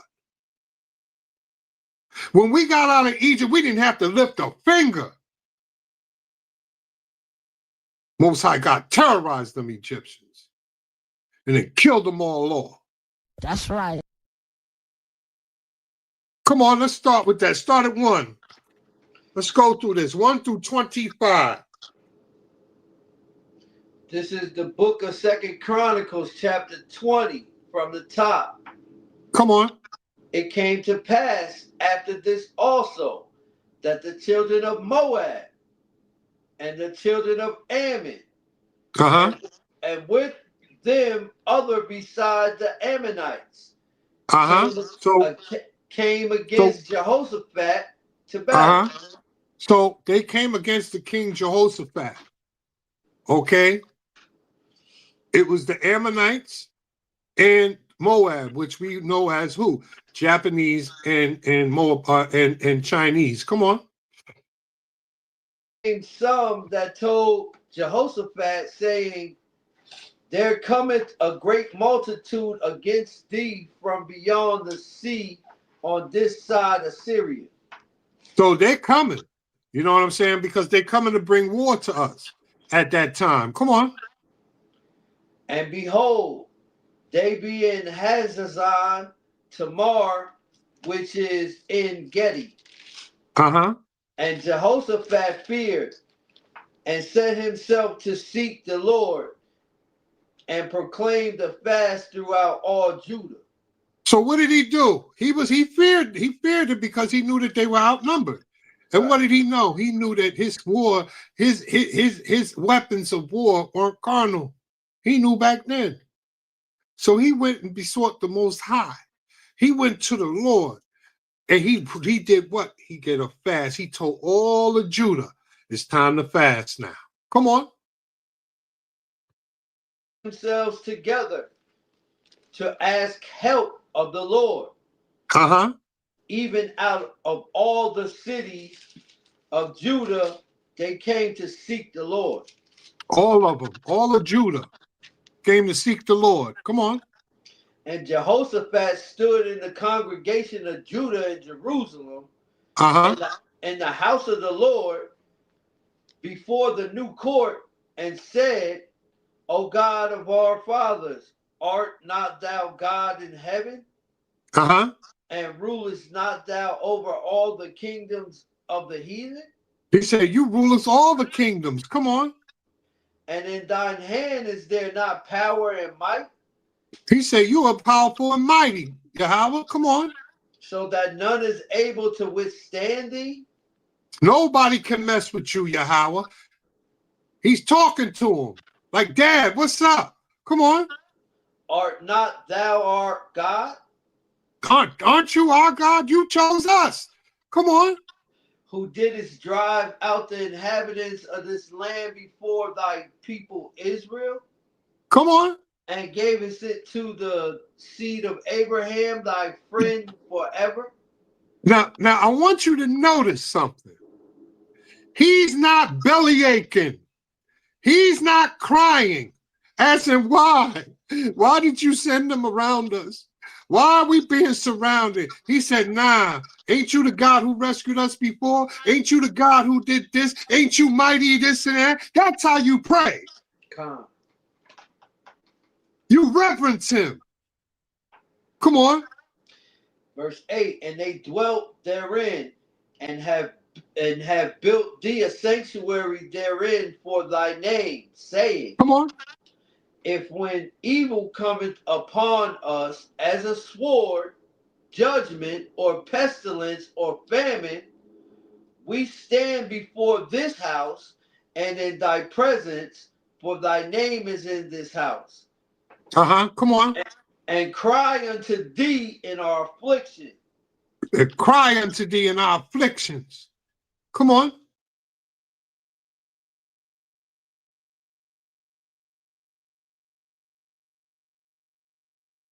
I know sometimes some words, boy.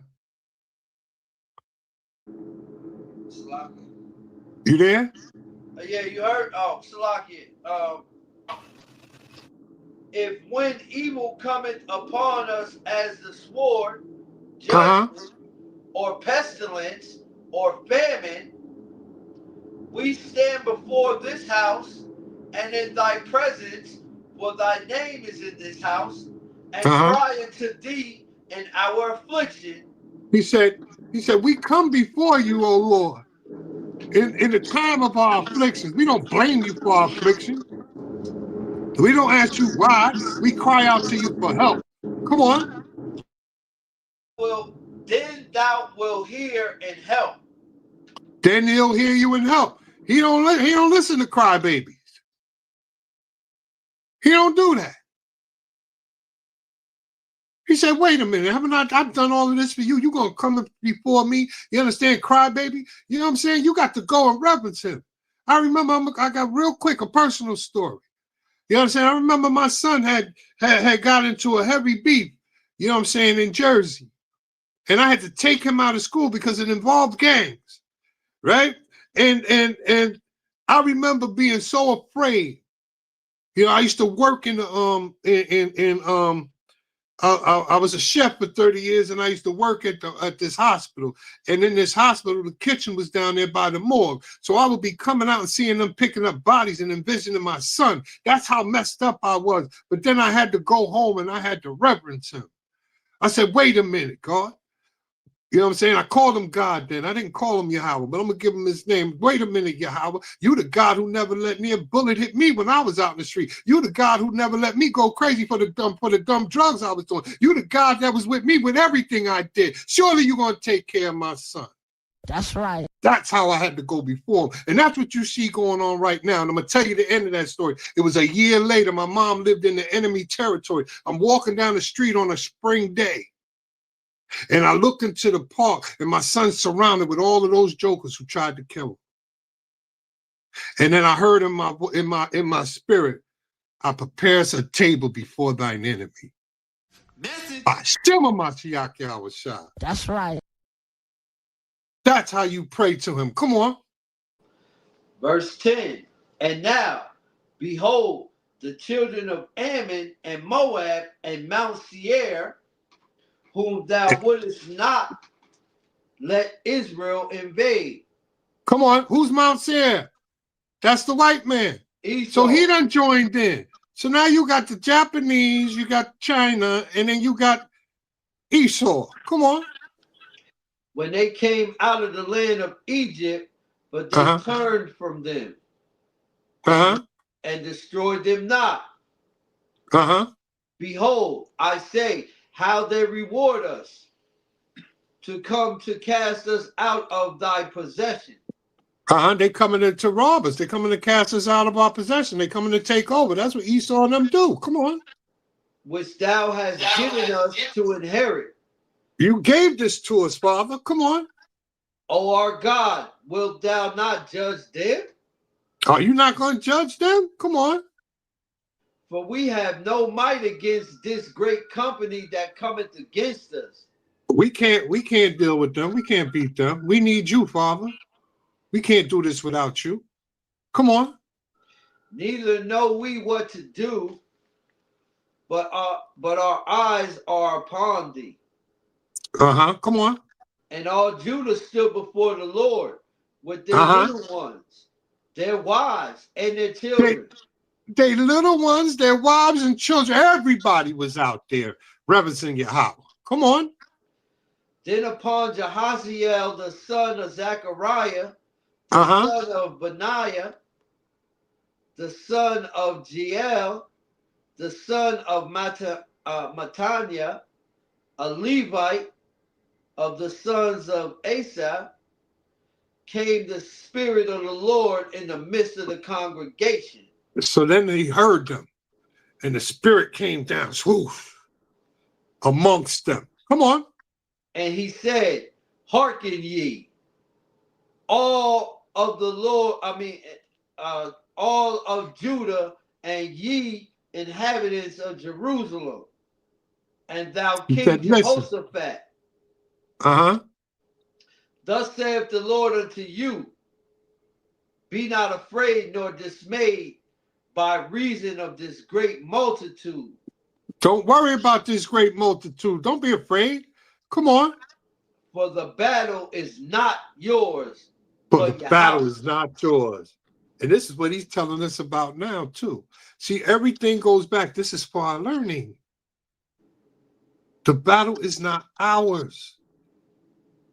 We got to reverence him. We got to follow the law, statutes, and commandments. We got to come together and stop beefing. Man, woman, children. All of them came in one accord and they asked Yahweh for help. This was for our learning. Come on. Said, be not afraid nor dismayed by reason of this great multitude, for the battle is not yours, but God's. Come on. Tomorrow go ye down against them. Behold, they come up by the cliff of Ziz. And ye shall find them at the end of the brook before the wilderness of Jeruel. So the Most High is telling you where they're going to be at. He said, that's where they're going to be at. Come on. Ye shall not need to fight in this battle. Set yourselves. Ye shall not need to fight in this battle. Set yourselves. Stand ye still. And see the salvation of the Lord with you. And watch your God go to work. Watch your God go to war for you. That's right. Come on. O Judah and Jerusalem, fear not, nor be dismayed. Tomorrow go out against them, for the Lord will be with you. For Yahweh shall be with you. It says, with him with me, who shall I fear? That's right. Do we believe that? Or do you believe what you see in front of you? Or do you have faith like that for what's coming? You don't need faith like that. Read on. Message.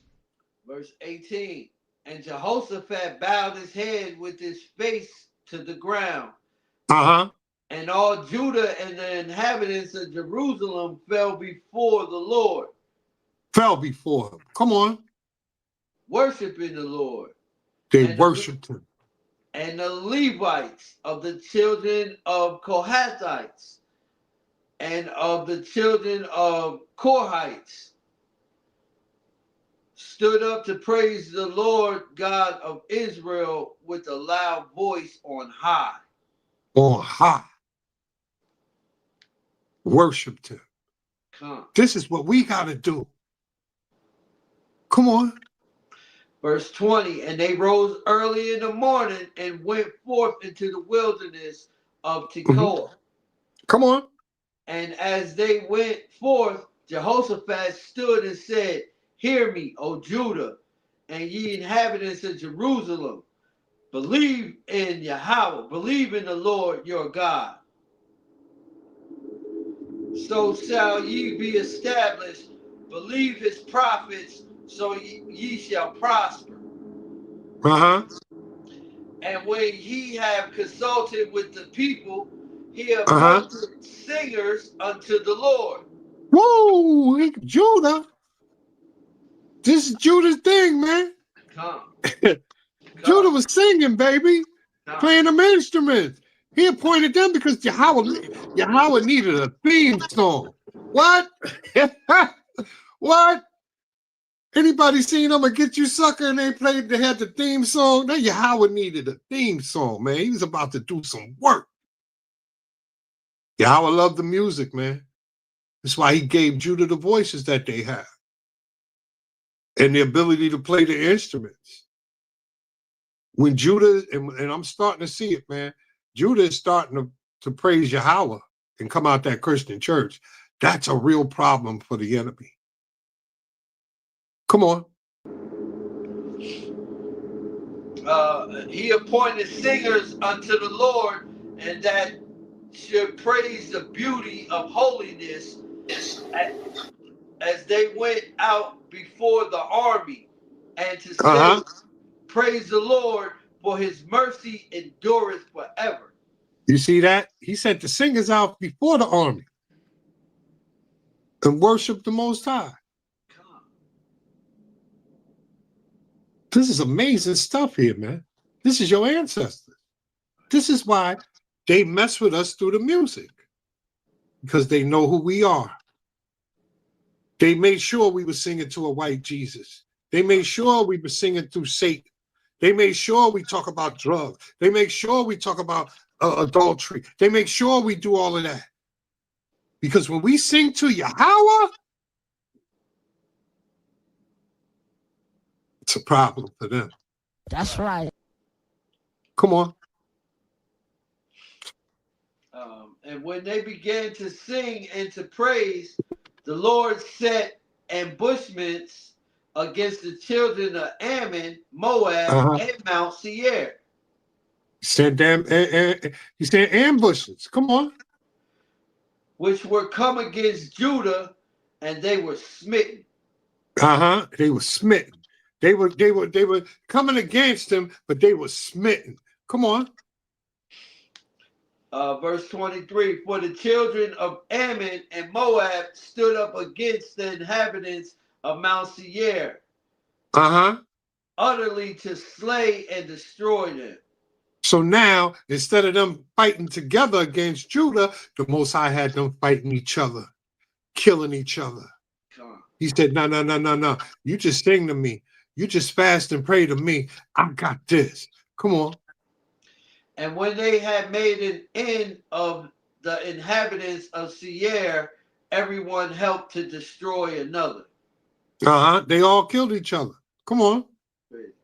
And when Judah came toward the watchtower in the wilderness, they looked unto the multitude, and behold, they were dead bodies fallen to the earth, and none escaped. None escaped. They killed each other. All praises to the Most High. This is what your God does for you. This is why they hate you. This is why they try to make sure that you're in the evil and the wickedness that you're in, and you're not serving the Most High God, following the law, statutes, and commandments, and singing and worshiping and praying for him. This is why, because they know we can't be stopped. Message. Come on. Verse 25. And when Jehoshaphat and his people came to take away the spoil of them, they found among them in abundance both riches with the dead bodies and precious jewels which they stripped off for themselves. More than they could carry away, and they were 3 days a gathering of the spoil. It was much. It was you see so that? much. You see that? They came to rob us and take our goods and take our inheritance and everything. You got to listen to this, because when we go into Joel 3, it's going to sound the same. But see, this was written beforehand for our learning. You see what I'm saying? So this is how, because Joel 3 is happening right now. What we got to do is what our ancestors showed us what to do. And watch the Most High do what he do. And everything that they did to us, he that leadeth into captivity shall go into captivity. He that killeth with the sword must be killed with the sword. Is going to happen because they came to rob our ancestors and take their heritage. And guess what? They got laid down, and then we took all their spoils. That's the God we serve. By Shema Mashiach Yahweh Shai. That's right. Let's go to Joel 3 real quick, man. Let's get it, man. Let's link it up. Joel 3, start at 2. We're going to go all the way down to 14. But start at 2. Baba Kashar. This is the book of Joel, chapter 3, verse 2. Come on. I will also gather all nations and will bring them down into the valley of Jehoshaphat. So he's gathering all of these nations. That's what you see happening now. And he's bringing them, remember? Well, there's a reason why they calling it Jehoshaphat, the valley of Jehoshaphat.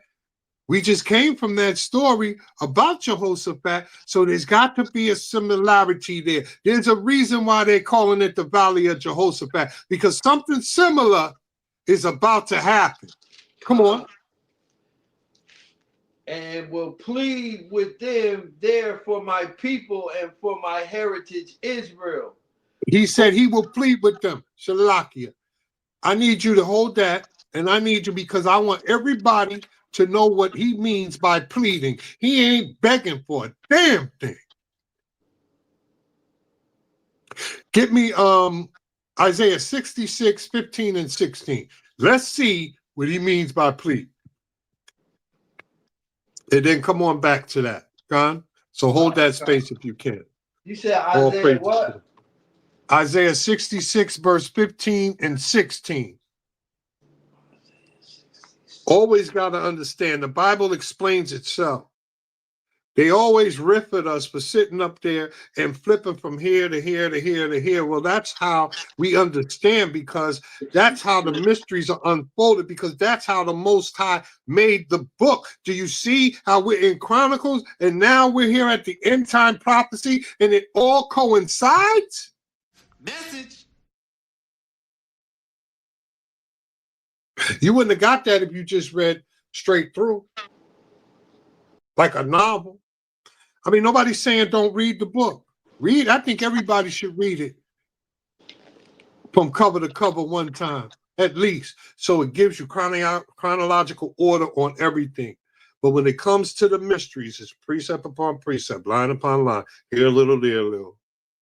It's just that simple. Come on, Isaiah. This is the book of Isaiah, chapter 66, verse 15. For behold, the Lord come with fire, and with his chariots like a whirlwind. Does it sound like he's begging and pleading? Come on. To render his anger with fury. Uh-huh. And his rebuke with flames of fire. With his rebuke with flames of fire, they took his children's heritage.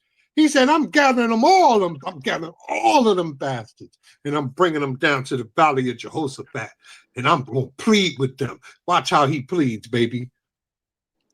Verse 16, for by fire and by his sword will the Lord plead with all flesh. By fire and by the sword will the Lord plead with all flesh. Come on. And the slain of the Lord shall be many. That's how your God pleads. So he said, I'm going to gather all of them who touched you. I'm going to gather them all. And I'm going to bring them down to the valley of Jehoshaphat. And I'm going to plead with them. He ain't talking about, I'm going to beg them. Can you please give my children back their heritage? He said, no, I'm coming with the fire and the sword. And I'm going to slay them bastards. Touch my children. Touch the apple of my eye. This is what we got to look forward to, Yasharala. Go ahead back, man. Go on back. Let's get this. If this don't hype you up, I don't know what to. This is the book of Joel, chapter 3, verse 2. Come on. I will also gather all. I can't hear you, King. For my people. You got to go back. You went out, King.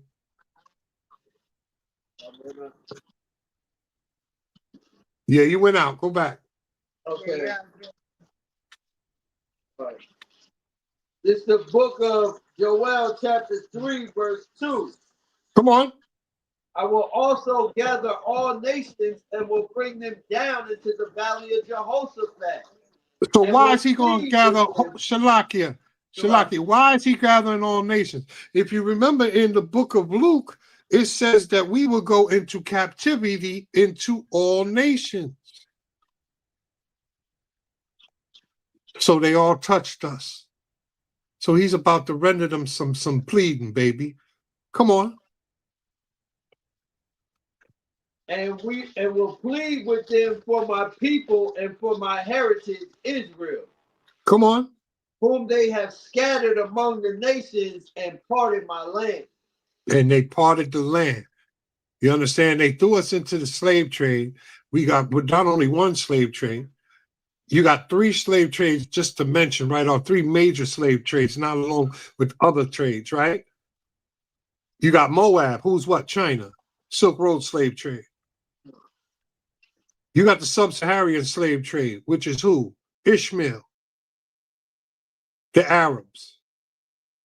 Spreading us to the east. And then you got Esau, the white man. Transatlantic slave trade. Spread us into all nations. And they all got to get it. Come on. And they have cast lots for my people and have given a boy for a harlot. And sold a girl for wine that they might drink. And when you go back into the history, you'll see that the so-called Africans, Ham, they were selling us for mirrors. They were selling us for all types of little trinkets to the white man. Wine, all of that. Just go back and look it up. Come on. Verse 4. Yeah. And what have ye to do with me, O Tyre and Zidon? So that's old ancient. Palestine? Oh, that's ancient Hamite nations in the coast of Palestine. So the Most High, our God, is saying, what do you have to do with me? Come on. Will you render me a recompense? And if ye recompense me swiftly and speedily, will I return your recompense upon your own head. See, he said, you can't pay me back. He's saying, yo, will you pay me back and render me a recompense? He said, but you know what? You can't even pay me back for what you did to my people. Come on.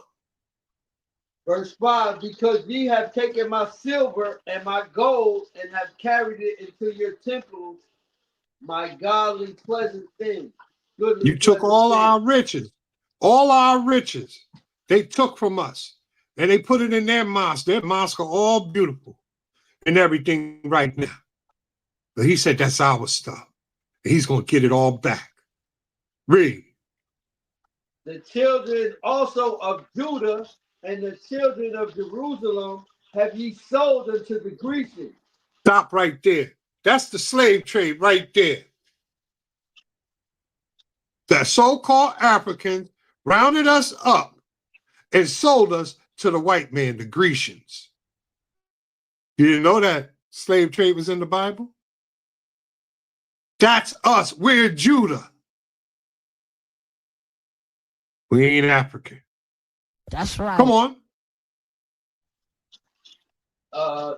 The children of Israel also of the children of Judah, also the children of Jerusalem have ye sold unto the Grecians, that ye might remove them far from their borders. And they removed us far from our land. Come on. Behold, I will raise them out of the place whither ye have sold them, and will He's return raising the us up. recompense upon your own head. He's raising us up right now, and he's going to give them their own recompense, baby. Come on. And I will sell your sons and your daughters into the hands of the children of Judah. Hey, we got to get some get back, because that's a just balance. You understand? The Most High said, I'm a balanced God, and that's justice. That's you right. took our children and sold our children, and he said, I'm going to let them get used too. I'm going to give them to you, and they're going to sell you. It says what in the book of Revelations? It says what? He who leadeth into captivity must go into captivity. He who killeth with the sword must be killed with the sword. Here's the patience of the saints. Come on. And I will sell your sons and daughters into the hands of the children of Judah, and they shall sell them to the Sabians. And we're going to sell them to the Sabians. Come on. To a people far off, for the Lord has spoken it. For no, HOI has spoken it. For the Lord has spoken it. No, Brother Macabre has spoken it. For the Lord has spoken it. Thus saith the Lord. That's right. So it's said, it's got to be done. Read. Verse 9, proclaim ye that this among the Gentiles. Come on, here we go. Prepare war. Come on. For the mighty men. Lift up the mighty men. Come on. Let all the men of war draw near. Let them all draw near. This is him bringing them together. Let them come up to the valley of Jehoshaphat. Come on. Beat your plowshares into swords. Meaning get all your weapons together. Get all your weapons together. Come on. And your pruning hooks into spears. Let the weak say, I am strong.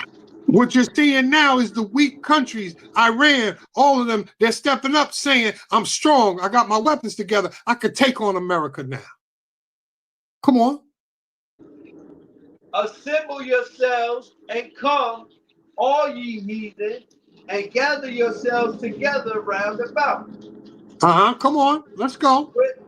Thither cause thy mighty ones to come down, O Lord. Let the heathen be wakened and come up to the valley of Jehoshaphat, for here we there go. will I sit to judge all the heathen round about. So the same thing that happened with Jehoshaphat is the same thing. He's bringing them down. It's not our fight. He's bringing them down. World War III, the third war cometh. You understand? He's bringing them down, and he's bringing them to the valley of Jehoshaphat. And that's why you're going to see what you're seeing in the World War III and everything, because they're going to destroy themselves.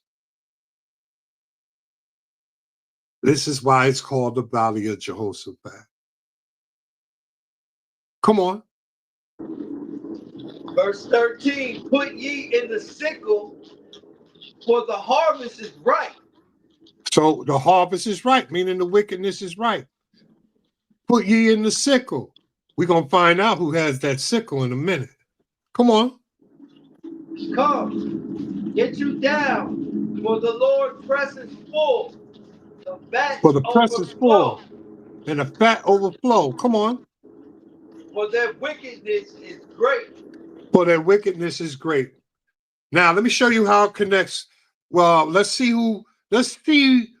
We just connected it to Jehoshaphat. Now we understand why that's the valley of Jehoshaphat, right? So now let's go and see who has this sickle. Let's see who's going to come, who's the mighty ones he was calling to come out the sky and handle business. This is where the judgment's coming. Let's go to Revelation 14:14. Somebody got a sickle in their hand. I think y'all been sitting up there, calling somebody the Grim Reaper, and they this little bony creature, the Grim Reaper, and nah, man, it ain't him.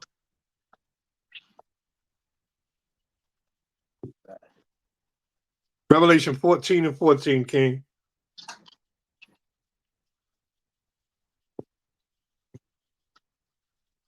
Yeah. Let's see who the Grim Reaper is. Y'all been taught that Yahushua was Saul, white, stringy hair, just soft-spoken. Scripture said that he was a burly man. Scripture said that he wasn't very nice-looking. Scripture said that he had a voice of many waters. Scripture said that his feet was dark as if they came out of furnace, burnt. That's what the scriptures say. Let's see what else the scriptures say. Read on. This is the book of Revelation, chapter 14, verse 14. Come on. And I looked, and behold, a white cloud. Uh-huh. And upon the cloud one sat like unto the Son of Man. Who's the Son of Man? Yahushua, who the world ignorantly calls Jesus Christ. That's right. Come on. Having on his head a golden crown, and he had a golden crown on his head. He had on his head a golden crown because he's the King of Kings and the Lord of Lords. But in his hand he had what? A sharp sickle. He had a sharp sickle. That's your Grim Reaper. Read on.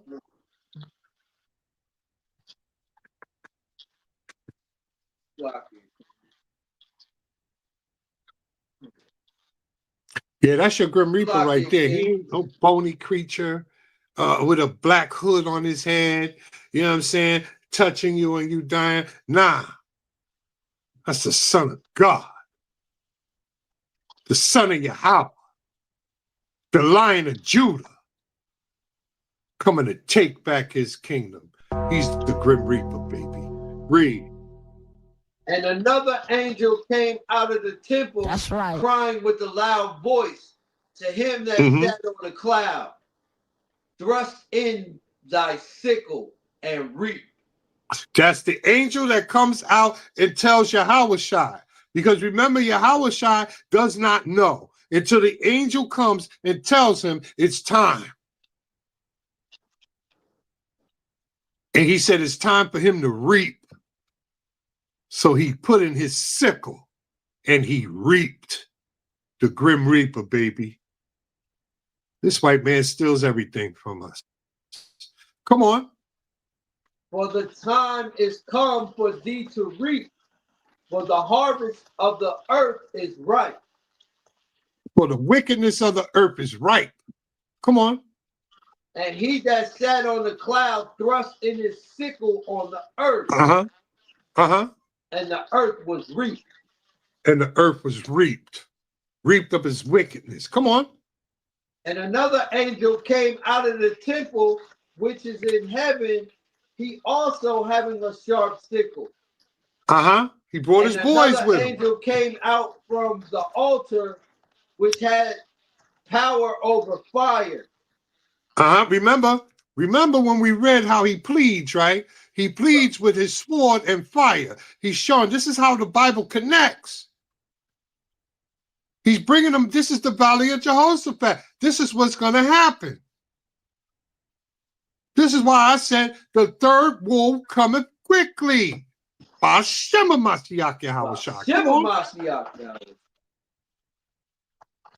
right. Read on. And cried with a loud cry to him that had a sharp sickle, saying, thrust in thy sharp sickle and gather the cluster of the vine of the earth. Out of all the wicked of the earth. Come on. For her grapes are fully ripe. Because the wickedness is fully ripe. Come on.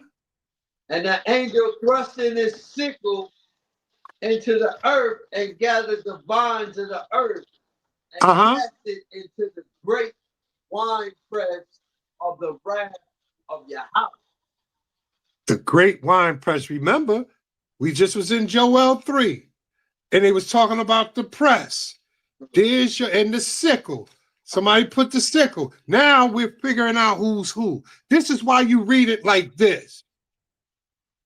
Because now we understand who had that sickle. That was Christ. That was Yahweh. And the wrath of God is the press. That's right. Come on. And the wine press was trodden without the city, and the blood came out of the wine press, even unto the horse bridles. Hold on. What? By the Hold space on. of 1,600 Hold on. Hold on, King. furlongs. Ah, come on. Oh, Salah. The horse's bridle is the mouth of the horse. You put the bridle in the mouth of the horse. So he's saying that blood came up to the mouth of a horse. You're talking about 5-6 feet of blood. And then when he gives the measurements, what's the measurements? By the space of 1,600 furlongs. 1,600 furlong is 200 miles. Dang. So how much blood does the human body hold? About 10 quarts? I don't know. Amayim, you a nurse, baby. I'm figuring like 10 quarts. I don't even care if you give it 20 quarts. That's a whole lot of people got to go to come up to the mouth of a horse for 200 miles. I'm in New York. 200 miles is damn near to DC. That's a 3-4 hour drive of seeing blood up to the mouth of a horse. And y'all think Christ is soft. That's right. Y'all think this is a game. See, when Christ comes back, this is why I've been so heavily on stop being in the sensationalism. Because what if Christ came back while y'all are in the sensationalism? Huh? What's going to happen? When he says, I never knew you, he's not just going to walk by. I don't know this nigga. No, he's going to hit you with that sickle. Right. Right. He going to put that blood in the street, baby. This is why I tell you to stop worried about garbage, man. Time is too damn short to be worried about this, that, and the third. Stay focused. Stay on target. The Most High is taking this place to war. He's bringing all this war, all this destruction to the earth for you. So he can put you back in your seat. Message. Blood up to the mouth of a horse. Woo! But check this out. Give me Ezekiel 39:12 because y'all you got to understand some things, man. Remember what they were doing in the Valley of Jehoshaphat?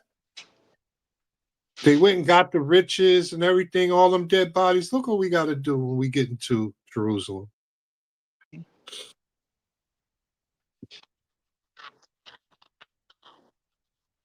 This is the book of Ezekiel, chapter 39 and verse 12. Come on.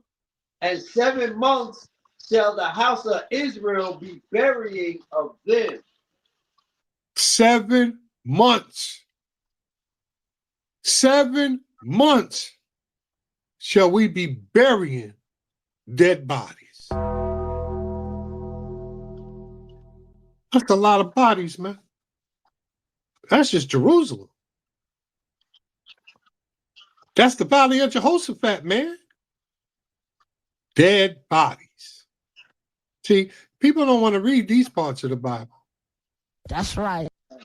They don't want to read who the Most High really is.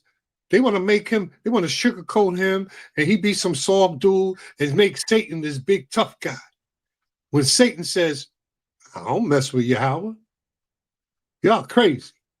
That's right. Satan works for Yahweh.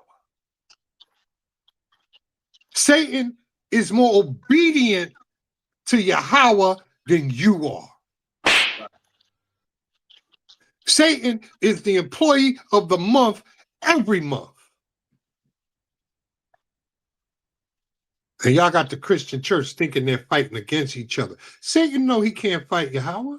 Y'all the only ones think Yahweh soft. Y'all the only ones think y'all got time. Y'all the only ones think that it's sweet. Satan, no. I ain't messing with him. I do what he say. But Israel, my people, thank God he made a promise and he's a man of his word to our ancestors, because he should have laid us down a long time ago. Remember, you know, with Moses, he said, man, I'm dead all of them. Y'all forget that's who we talking about? I'll kill them all. And I'll make a mighty nation out of you alone. This is who, come on, man. When he called them to come to the mount and before God, they said he spoke. And they said, no, don't let him speak to us again. Just speak to Moses. Least we'll die. That's how powerful he was or is. And we just play around with him like it's nothing.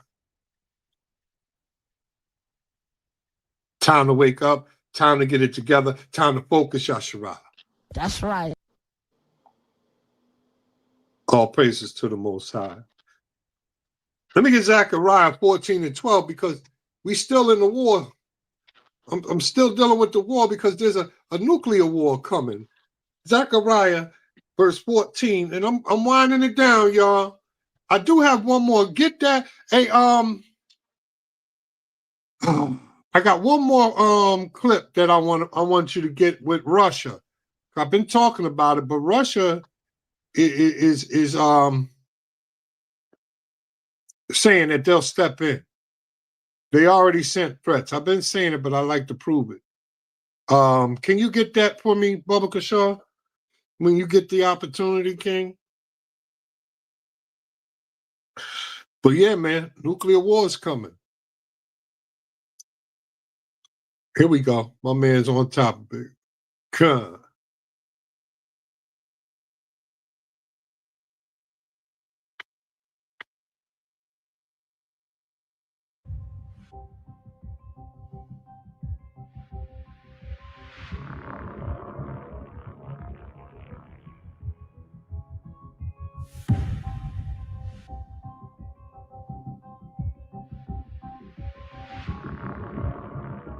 Tensions between the United States and Venezuela have just entered their most dangerous phase yet.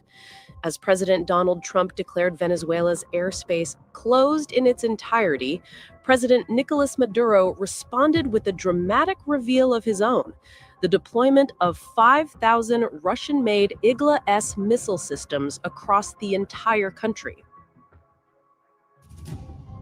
These shoulder-launched missiles, known to NATO as SA-24 Grinch, are designed to shoot down low-flying aircraft, drones, helicopters, and even cruise missiles. Maduro framed the move as a direct response to what he called rising U.S. aggression in the Caribbean, including American F-35 jets stationed nearby and ongoing counter-narcotics operations. Maduro announced the massive deployment during a televised military event in late October, boasting that the weapons are now positioned in the last mountain, the last town, and the last city. Over 5,000 trained operators have been placed on alert using simulators and rapid deployment drills to prepare for a possible U.S. strike. The Igla-S isn't designed to hit high-flying stealth jets like the F-35 or B-2 bombers, but it can make low-altitude U.S. military operations, the kind used for surveillance or close air support, far more dangerous. According to leaked documents and military sources, the deployment is part of a larger two-stage strategy: prolonged resistance, thousands of guerrilla-style squads spread across the country, IGLA-S teams performing ambushes, hit-and-run missile attacks, and sabotage. Goal, make U.S. operations costly and unpredictable. Anarchization. Intelligence operatives and armed civilian collectivos provoke chaos. Riots, assassinations, and attacks inside major cities. Goal, make Venezuela nearly impossible to govern under foreign pressure. This marks a shift from classic military defense to a nationwide insurgency plan designed to bleed any invading force. Russia has backed Venezuela's moves, confirming new military shipments and hinting at even more advanced weapons. Officials in Moscow have suggested that surprises await the U.S. if Washington escalates the conflict. Venezuela already operates Russian S-300s, Buk Muk-2E systems, and Pantsir S-1 units, though many are aging or in poor condition. U.S. officials say no invasion plans exist, but Trump has authorized covert CIA operations and increased military pressure. The deployment of 5,000 IGLA-S missiles doesn't overturn U.S. air dominance, but it does create a difficult and dangerous environment for any American aircraft flying low. Analysts warn that if shots are fired, the conflict could quickly spiral into a regional or even global crisis involving Russia and possibly Iran or China.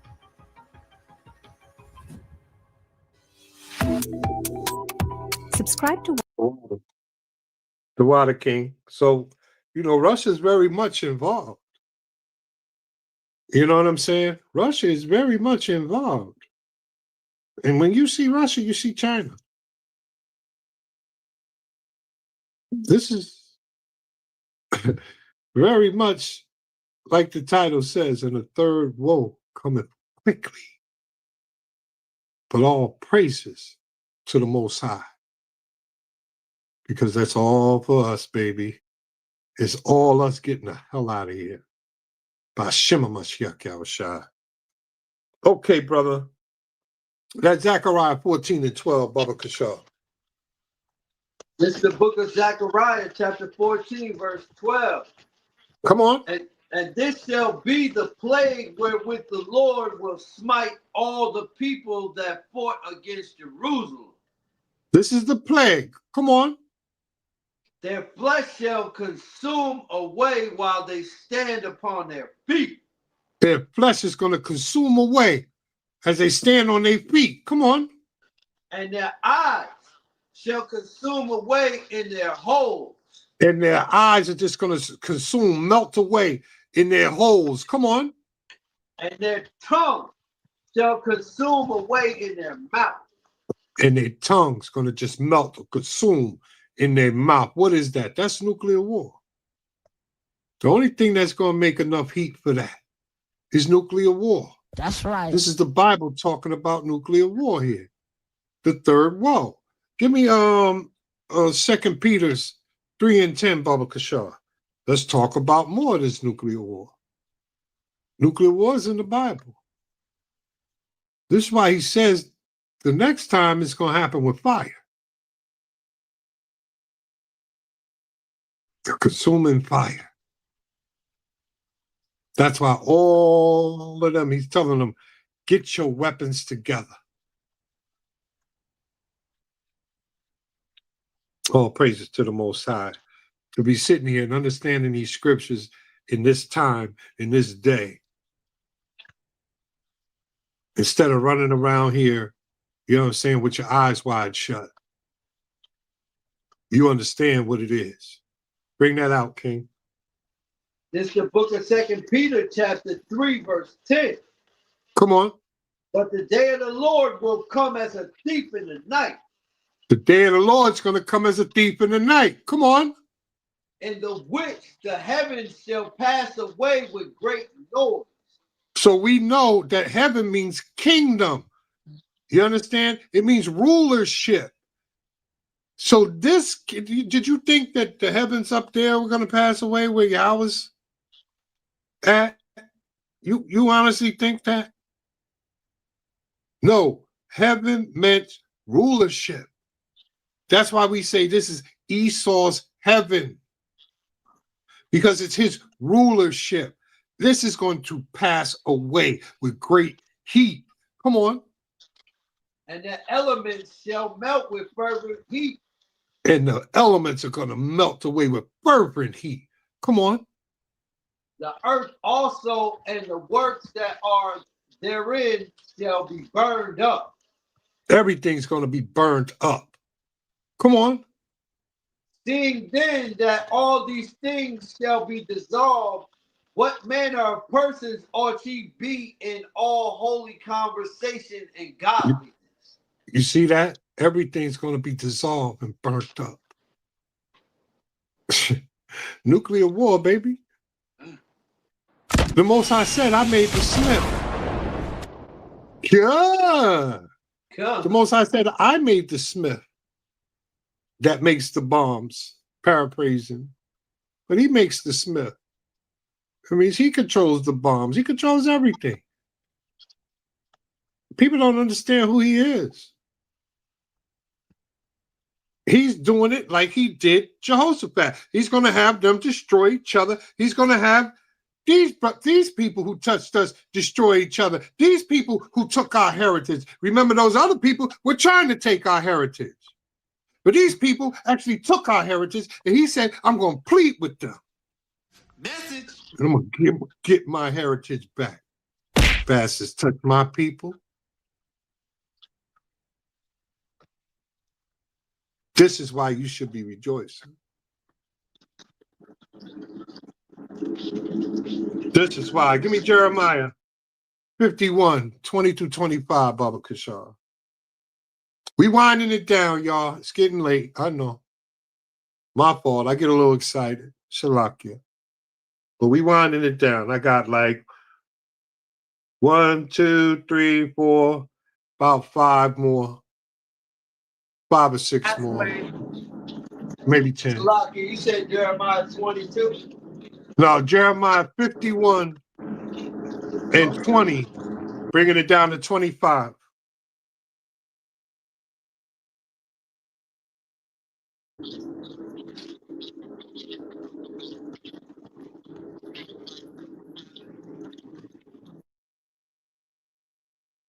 Yeah, Jeremiah 51, King.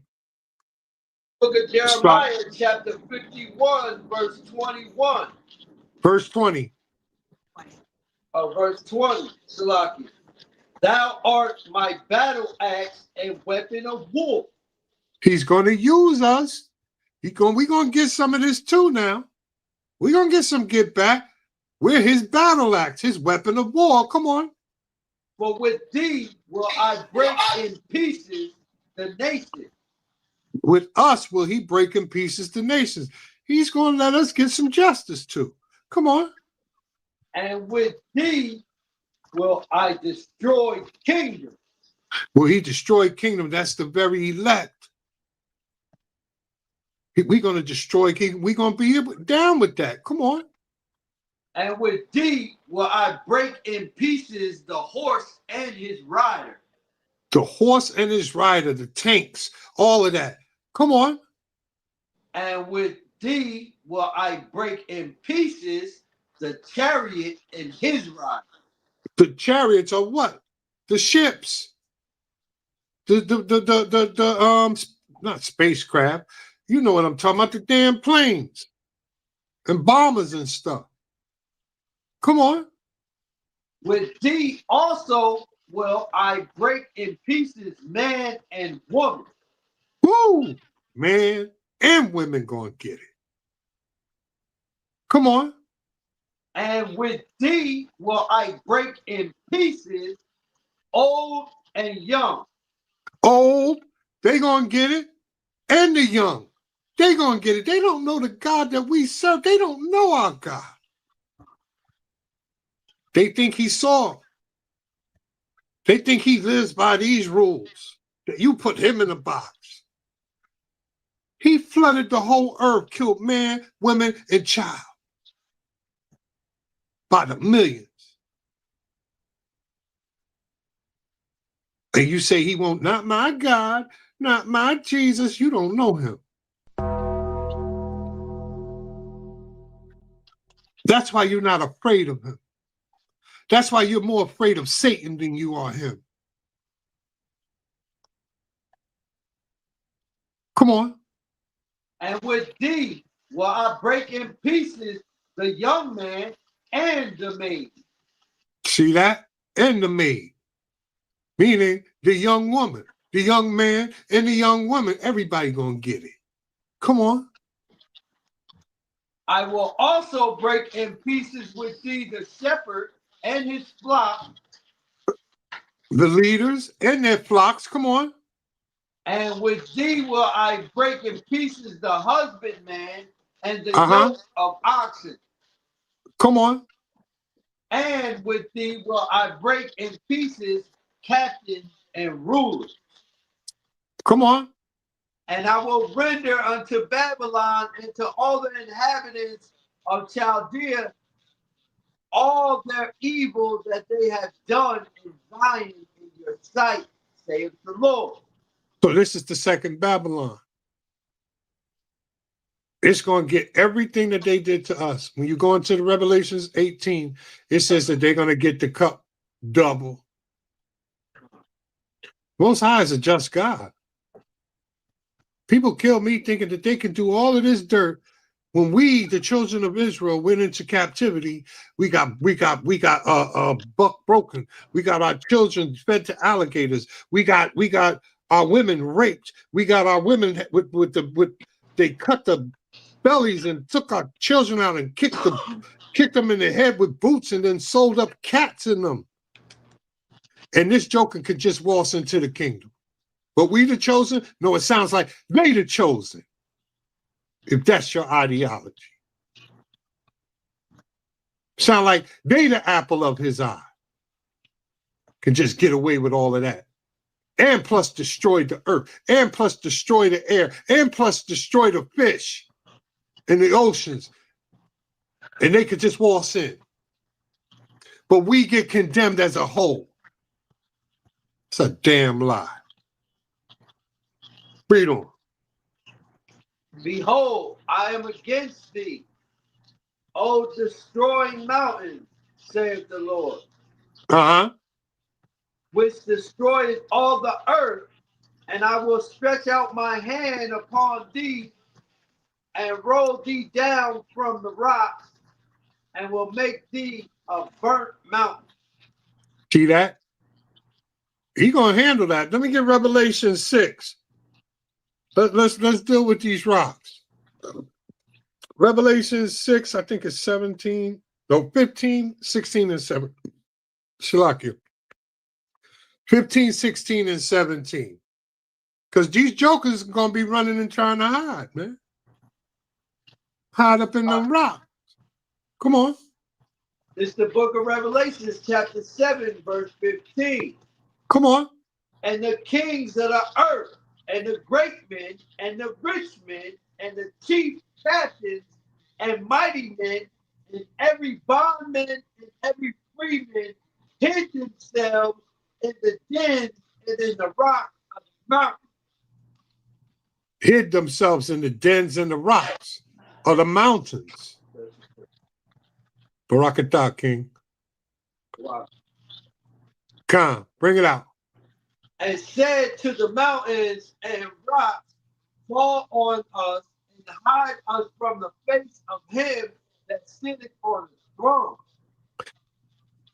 He said, fall on us and hide us from the face that sitteth on the throne. This is a cut to the Trinity. What's the three? I don't even what I used to believe in. This is a cut right here. Come on. Because there's a face, there's somebody on the throne. Come on. That sitteth on the throne and from the wrath of the Lamb. And from the wrath of the Lamb. So they're afraid of hiding themselves from the one who sits on the throne, and they hiding themselves from the wrath of the Lamb. Who's the Lamb? Yahweh Shai. Who's sitting on the throne? Yahweh. Come on. For the great day of his wrath is come. And who For the shall great be day able of to his stand? And who shall be able to stand? The great day of his wrath is come. I don't know what y'all reading in this Bible, man, but I got a healthy fear. I know I'm struggling with things. I mean, I ain't saying don't struggle, but I mean, come on. Stay on target. You know, some things he's not going to take away from you right away. But stay on target, man.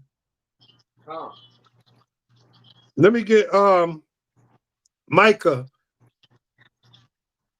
5, 7 through 15. We almost there, Yasharala.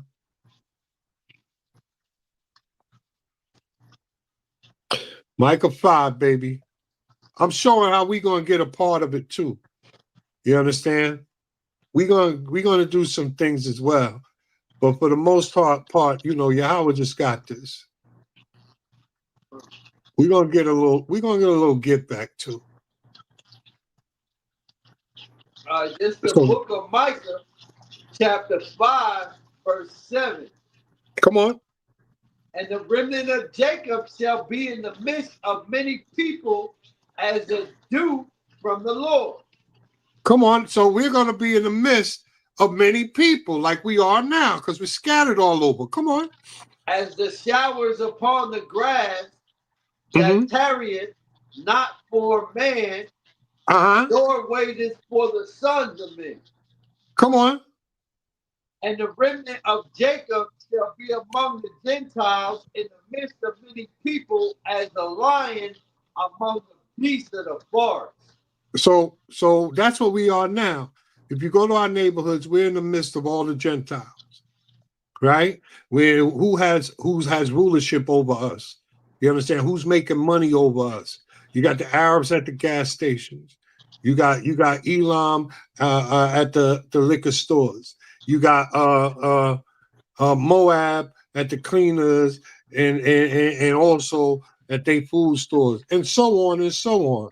And we're surrounded by them, right? But we squatting, man. We here, and they see what they see is a crouching lion, right? They think they got us defeated, but they don't even understand that that's the setup. That's the setup of the Most High. He's bringing everybody that touched us around us and think that we're soft and think that we're there, think that we're just a crouching lion. But a lion crouching, a lion sleeping, a lion standing up, a lion taking a walk is still a lion. We still a lion, baby. And they think that they got the cage locked. But they actually in the cage with the lion, baby. That's right. They don't even know the danger they in. You in the cage with the lion. You think you watching. You in the cage and you touched us. And the Most High said, I'm going to give you some get back. And I'm going to surround you with them. He said, like a lion amongst them. Come on. As a young lion among the flock of sheep. See, we not going to be a crouching lion in that day. We're going to be a young lion. And he's saying it's going to be easy work. A young lion against a flock of sheep. You tell me who's going to win. It's the setup of your God. Come on. Who, if he go through, both tread it down and tear it in pieces, and none can deliver. And none can deliver. We're going to tread it down. We're going to tear into pieces, and none can deliver. Come on. Thy hand shall be lifted up upon thine adversaries.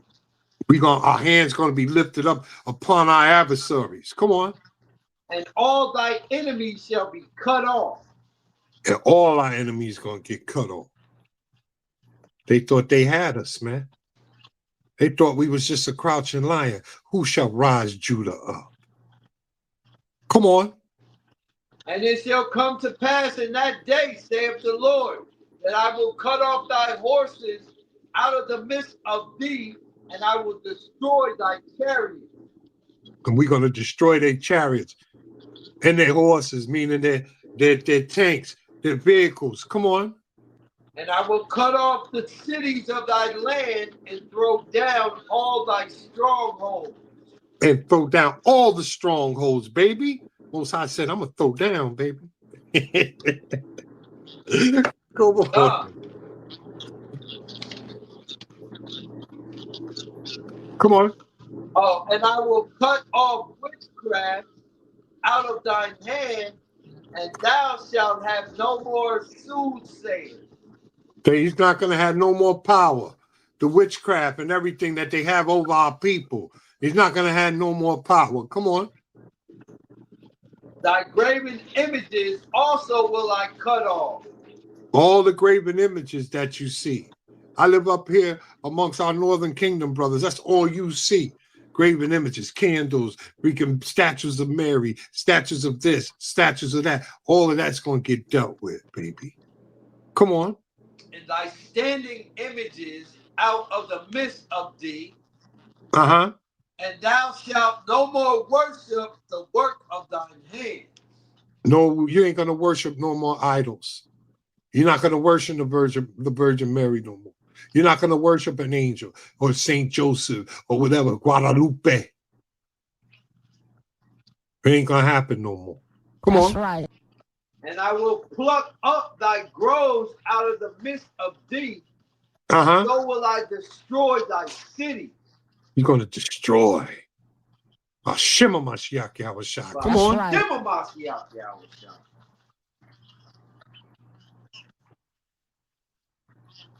And I will execute vengeance in anger and fury upon the heathen, such as they have not heard.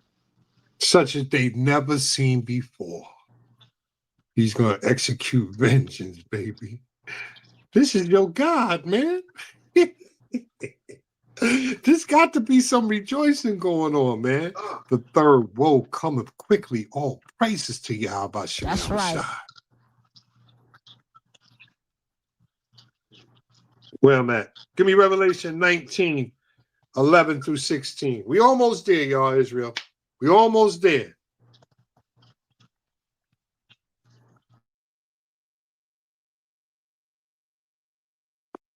Revelation 19, chapter 11, 19, verse 11 through 16. Baba Kasha. This is the book of Revelation, chapter 19, verse 11. Come on.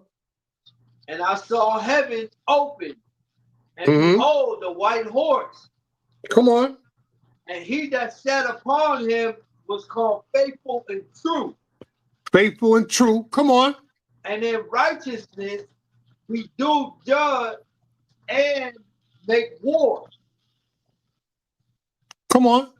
His eyes were as a flame of fire. And his eyes were as that flame of fire, as they described him in chapter 1 of Revelation. His eyes had a flame of fire. Come on. And on his head were many crowns. And he had many crowns. Why did he have many crowns? Because he came back like as the Lion of Judah, the conquering Lion of Judah, and he took them off their heads. He didn't ask. He didn't beg. He came and snatched them off their heads. Conquered their kingdoms. This is Yahushua. Come on. And he had a name written that no man knew but himself. Come on. And he was clothed with a vesture dipped in blood. Because he just came back from taking these kingdoms, man. They think Yahushua, they think Christ is soft. Like he just coming back. Man, he coming back like a roaring lion. He coming back and taking stuff. His vesture is full of blood. Come on. And his name is called the Word of God. And his name is called the Word of Yahweh. Bashima Mashiach Yahushua. That's right. Come on. And the armies which were in heaven followed him upon white horses, clothed in fine linen, and white and clean. They came down fly as hell, like the angels are, and they came back and they handled business, baby. Come on. And out of his mouth goeth a sharp sword, that with it he should smite the nations. Smite the nations, not save the nations. Do you hear that? He said Christ died. He's going to save all the nations. But when you go into the book, it says he's coming down to smite them. This is what happens when you don't read your book. Come on. And he shall rule them with a rod of iron. He's gonna plead and talk with them. How's he gonna do it? And he shall rule them with the rod of iron. Just like we got ruled with a rod of iron with the whip and all of that, that's how Christ is going to rule this place. What are people talking about? Come on. And he treadeth the winepress of the fierceness and wrath of Almighty Yahweh. See that? That's that winepress again. Whew. There you go, treading that winepress. That blood that came out to the mouth of a horse for 200 miles, that's Yahweh Shai. That's who the world ignorantly calls Christ. He ain't coming down talking. Message. Come on. And he had on his vesture and on his thigh a name written, King of Kings and Lord of Lords. King of Kings and the Lord of Lords. Bashima Mashiach Yahweh Shai. That's right. All praises. Conquering Lion of Judah, baby. Come on, man. All right, give me which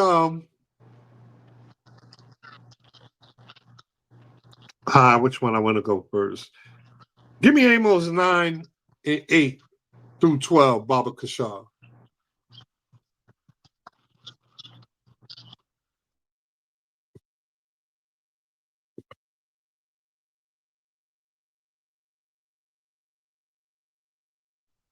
All praises to the Most High. The water for everybody showing up tonight. All praises to Yahweh Shem Yahweh Shai. I hope, everybody got edified or somebody. All praises. Bring it out. It's the book of Amos, chapter 9, verse 8. Come on. Behold, the eyes of the Lord God are upon the sinful kingdom. Uh-huh. And I will destroy it from off the face of the earth. He said, I'm going to destroy this place off the face of the earth. Come on. Stating that I will not utterly destroy the house of Jacob. He's not going to utterly destroy us. Come on. For lo, I will command and I will sift the house of Israel among all nations. So he sifted us amongst all the heathen. Come on. Like as corn is sifted in a sieve. Uh-huh. Yet shall not the least grain fall upon the earth. Come on. All the sinners of my people shall die by the sword. That's the 2/3, man. They all shall die by the sword, man. He gonna get Israel too. Come on. Which say the evil shall not overtake nor prevent them. Uh-huh. Come on. In that day will I raise up the tabernacles of David that is fallen. He's gonna raise us up, King. Come on. And close up the breaches thereof. He's gonna close up all the weakness, all the breaches, all the house nigga, all that stuff. We're gonna be strong again. He raising up the house of David again. Come on. And I will raise up in his ruin, and I will build it as the days of old. And he's going to build it up like the days of old. Come on. That they may possess the remnant of Edom. We're going to possess a remnant of them. Come on. And all of the heathen. And what? And all of the heathen. So you mean to tell me that's salvation? They sitting, what's happening here? Read that again. Verse 12, that they may possess the remnant of Edom. Come on. And all the heathen. Uh-huh. Which are called by my name. Come on. Saith the Lord that doeth this. Who does it?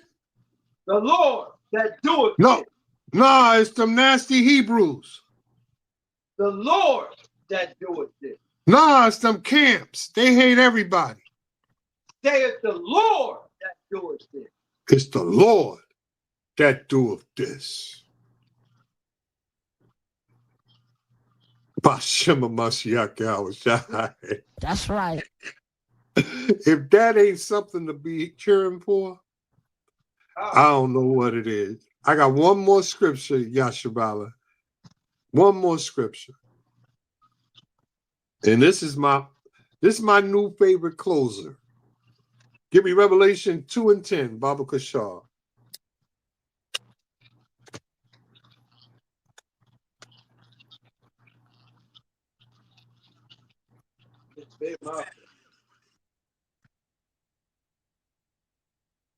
That's right.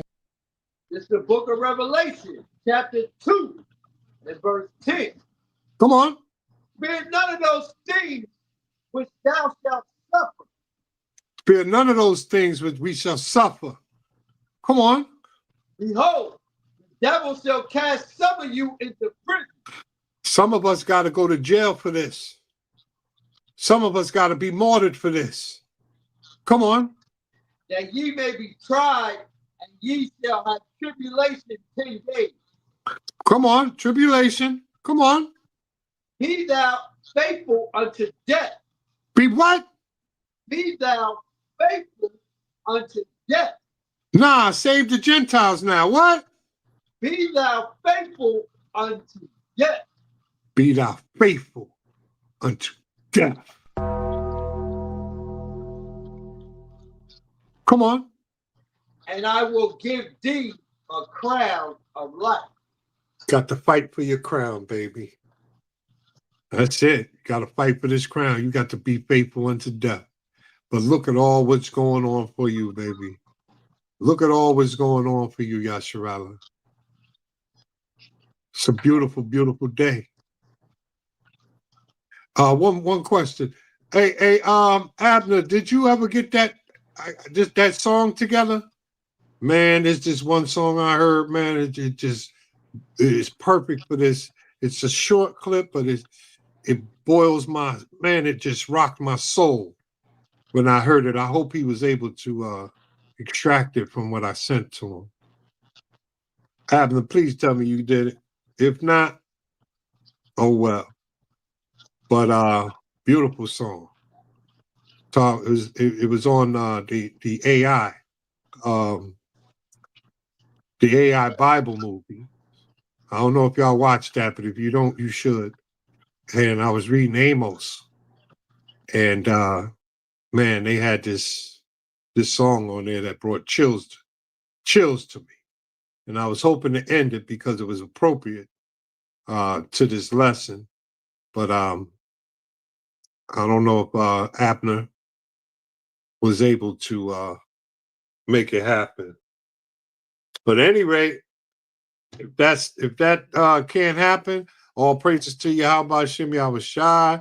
You understand? I hope that this class was edifying to my people. I hope somebody, the Most High used me to edify somebody. All praises to Yahweh, man. Israel, stay focused, man. Stay focused. You know what I'm saying? Stop. Don't worry about the sensationalism. You got bigger things to worry about than to worry about whether we believe in Cornelius this or he's an Israelite or whatever. You know what I'm saying? All the bull crap that's going on in Israel right now is just it's draining. You know what I'm saying? But it's really there. Those are spirits. You understand? Those are spirits to keep you away from what you're doing. But guess who's throwing them on you? That's the Most High.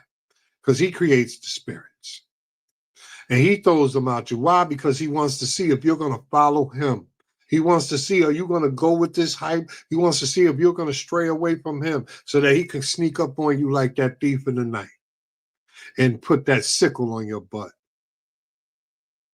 He wants to see where your heart's at. Everything that we've ever accomplished or we've done, even when you were in the wilderness, we were tried. When we went into the promised land, we were tried. We were tried during everything. He tells you that I try you through the fire to make you find gold. He tells you I'm going to try you to be a burnt offering that's sweet unto his nostrils. He said, I'm going to try you every step of the way. So stay focused, Israel. Stay on target. Stay focused and Kum Yasharala. All praises to Yahweh Hashem Yahushua. Abner and Ariel, come on out. Come on out. Come on out. The water for reading for me, King. I know it was a lot of reading, man. I appreciate you. And most high will, I'll be out there in Vegas, within a month or so. I'm going to come out and visit you, brothers. I am the bar, King. You already know, man. You already know. Anytime, man. All praises. That's a mighty lesson, too, King. The water, King. The water, man. All praises to Yahweh Hashem Yahushua. Okay, I see Ariah. You up, Ari? Ariah? Hey, Shalom, Shalom, family. Hey, Shalom, King. Yahweh Hashem Yahushua. Hey, act like Black Rob said, like, whoa. The water, King. Bringing up the missiles on them heaters, like, whoa. All praises. Mighty lesson, man. Beautiful reading from the brother as well. HOI Vegas, Malak. And great teaching as well from the Macabre, family. Just keep it going, man. And mighty job from the brother Abner. They was calling him AR Abs. And I read. Yo, my man and him and I read, they doing some numbers up in here, man. This that's ridiculously beautiful, man. Hey, I hope y'all are y'all are enjoying it like I'm enjoying it, man. I mean, these brothers are really putting these classes together, man. What a beautiful, beautiful thing, man. The visuals definitely look great. Intro videos and everything. The flyers. Like we say, Israel, please, when we post out these flyers and these videos, please share it around. Let's continue to build that good habit amongst us. Let's keep promoting each other, keep uplifting each other through the spirit of Yahweh Shem Yahushua. It's very important. And when it comes to a nation, we got to learn how to do things together. So, let's teamwork is dream work. Same as where we have the teachers. We have the teacher Macabre bringing it out. We have the reader Malak from HY Vegas, holding it down with the reading. We got the brothers behind the scenes, Abner and Ari, tech crew, and everything. And, part of your job should be to help the promotion as well too. Let's keep this going, family. And inspire brothers and sisters to want to do more and even more for the work of the Lord. So let's keep that positive reinforcement amongst us. And let's just keep building, family. God. Keep it going. So I'll praise Yahweh Shem Yahushua. Quick announcement for HOI members. Reminder, the HOI mandatory Sabbath class will be this Saturday. And also, please make sure y'all get everything y'all need ready for the Feast of Dedication. That's coming up. All right. So other than that, let's keep it going and give you at least 30 seconds. And let's close out with the Lord's Prayer. Okay?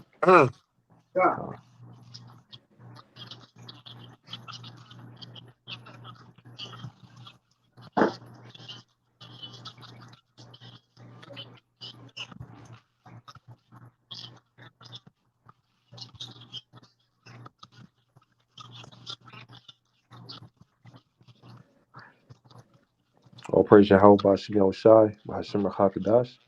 Shemai Yasharallah, Yahweh, Allah Haynawa, Yahweh, Ahad, Abinawa, Shabashamayim Kodash, Haya, Shamka, Yahweh, Malakwafka, Taba'aratizaka, Haya, Isha, Ba'aratiza, Kawa, Haya, Bashamayim, Natananawa, Laham, Hayuam, Wasalachnawa, Chabuafnawa, Kasalachnawa, Chabuafinawa, Wala'at, Tabiyainawa, Banasayawan, Abal, Hawashainawa, Mayan, Rai, Kayalaka, Hamalakwaf, Waha'alal, Wahataparaf, Lai Walamyam, Amen.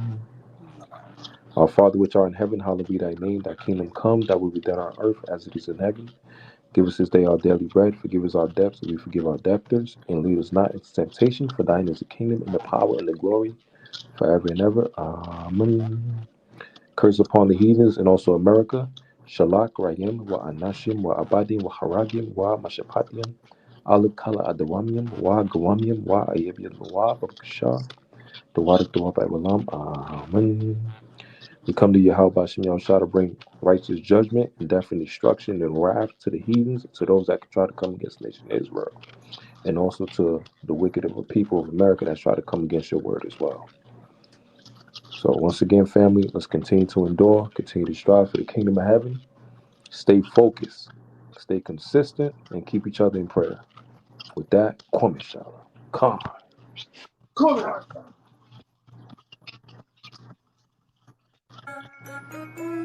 Yeah. Shout out to my higher now, Yahweh. Shout out to Dark Side for this beat. All praises to my higher now, Yahweh, the house of Israel. Put your hands on your heart for your God. We gonna roll with Yahweh. What? He's out higher now. Yeah. We gonna roll with Yahweh, and his name is full of power. Come on. We gonna roll with Yahweh. Yeah. He's out higher now. What? We gonna roll with Yahweh, and his name is full of power. We gonna roll with Yahweh. He's out higher now. We gonna roll with Yahweh, and his name is full of power. We gonna roll with Yahweh. Come on. He's out higher now. Come on. We gonna roll with Yahweh, and his name is full of power.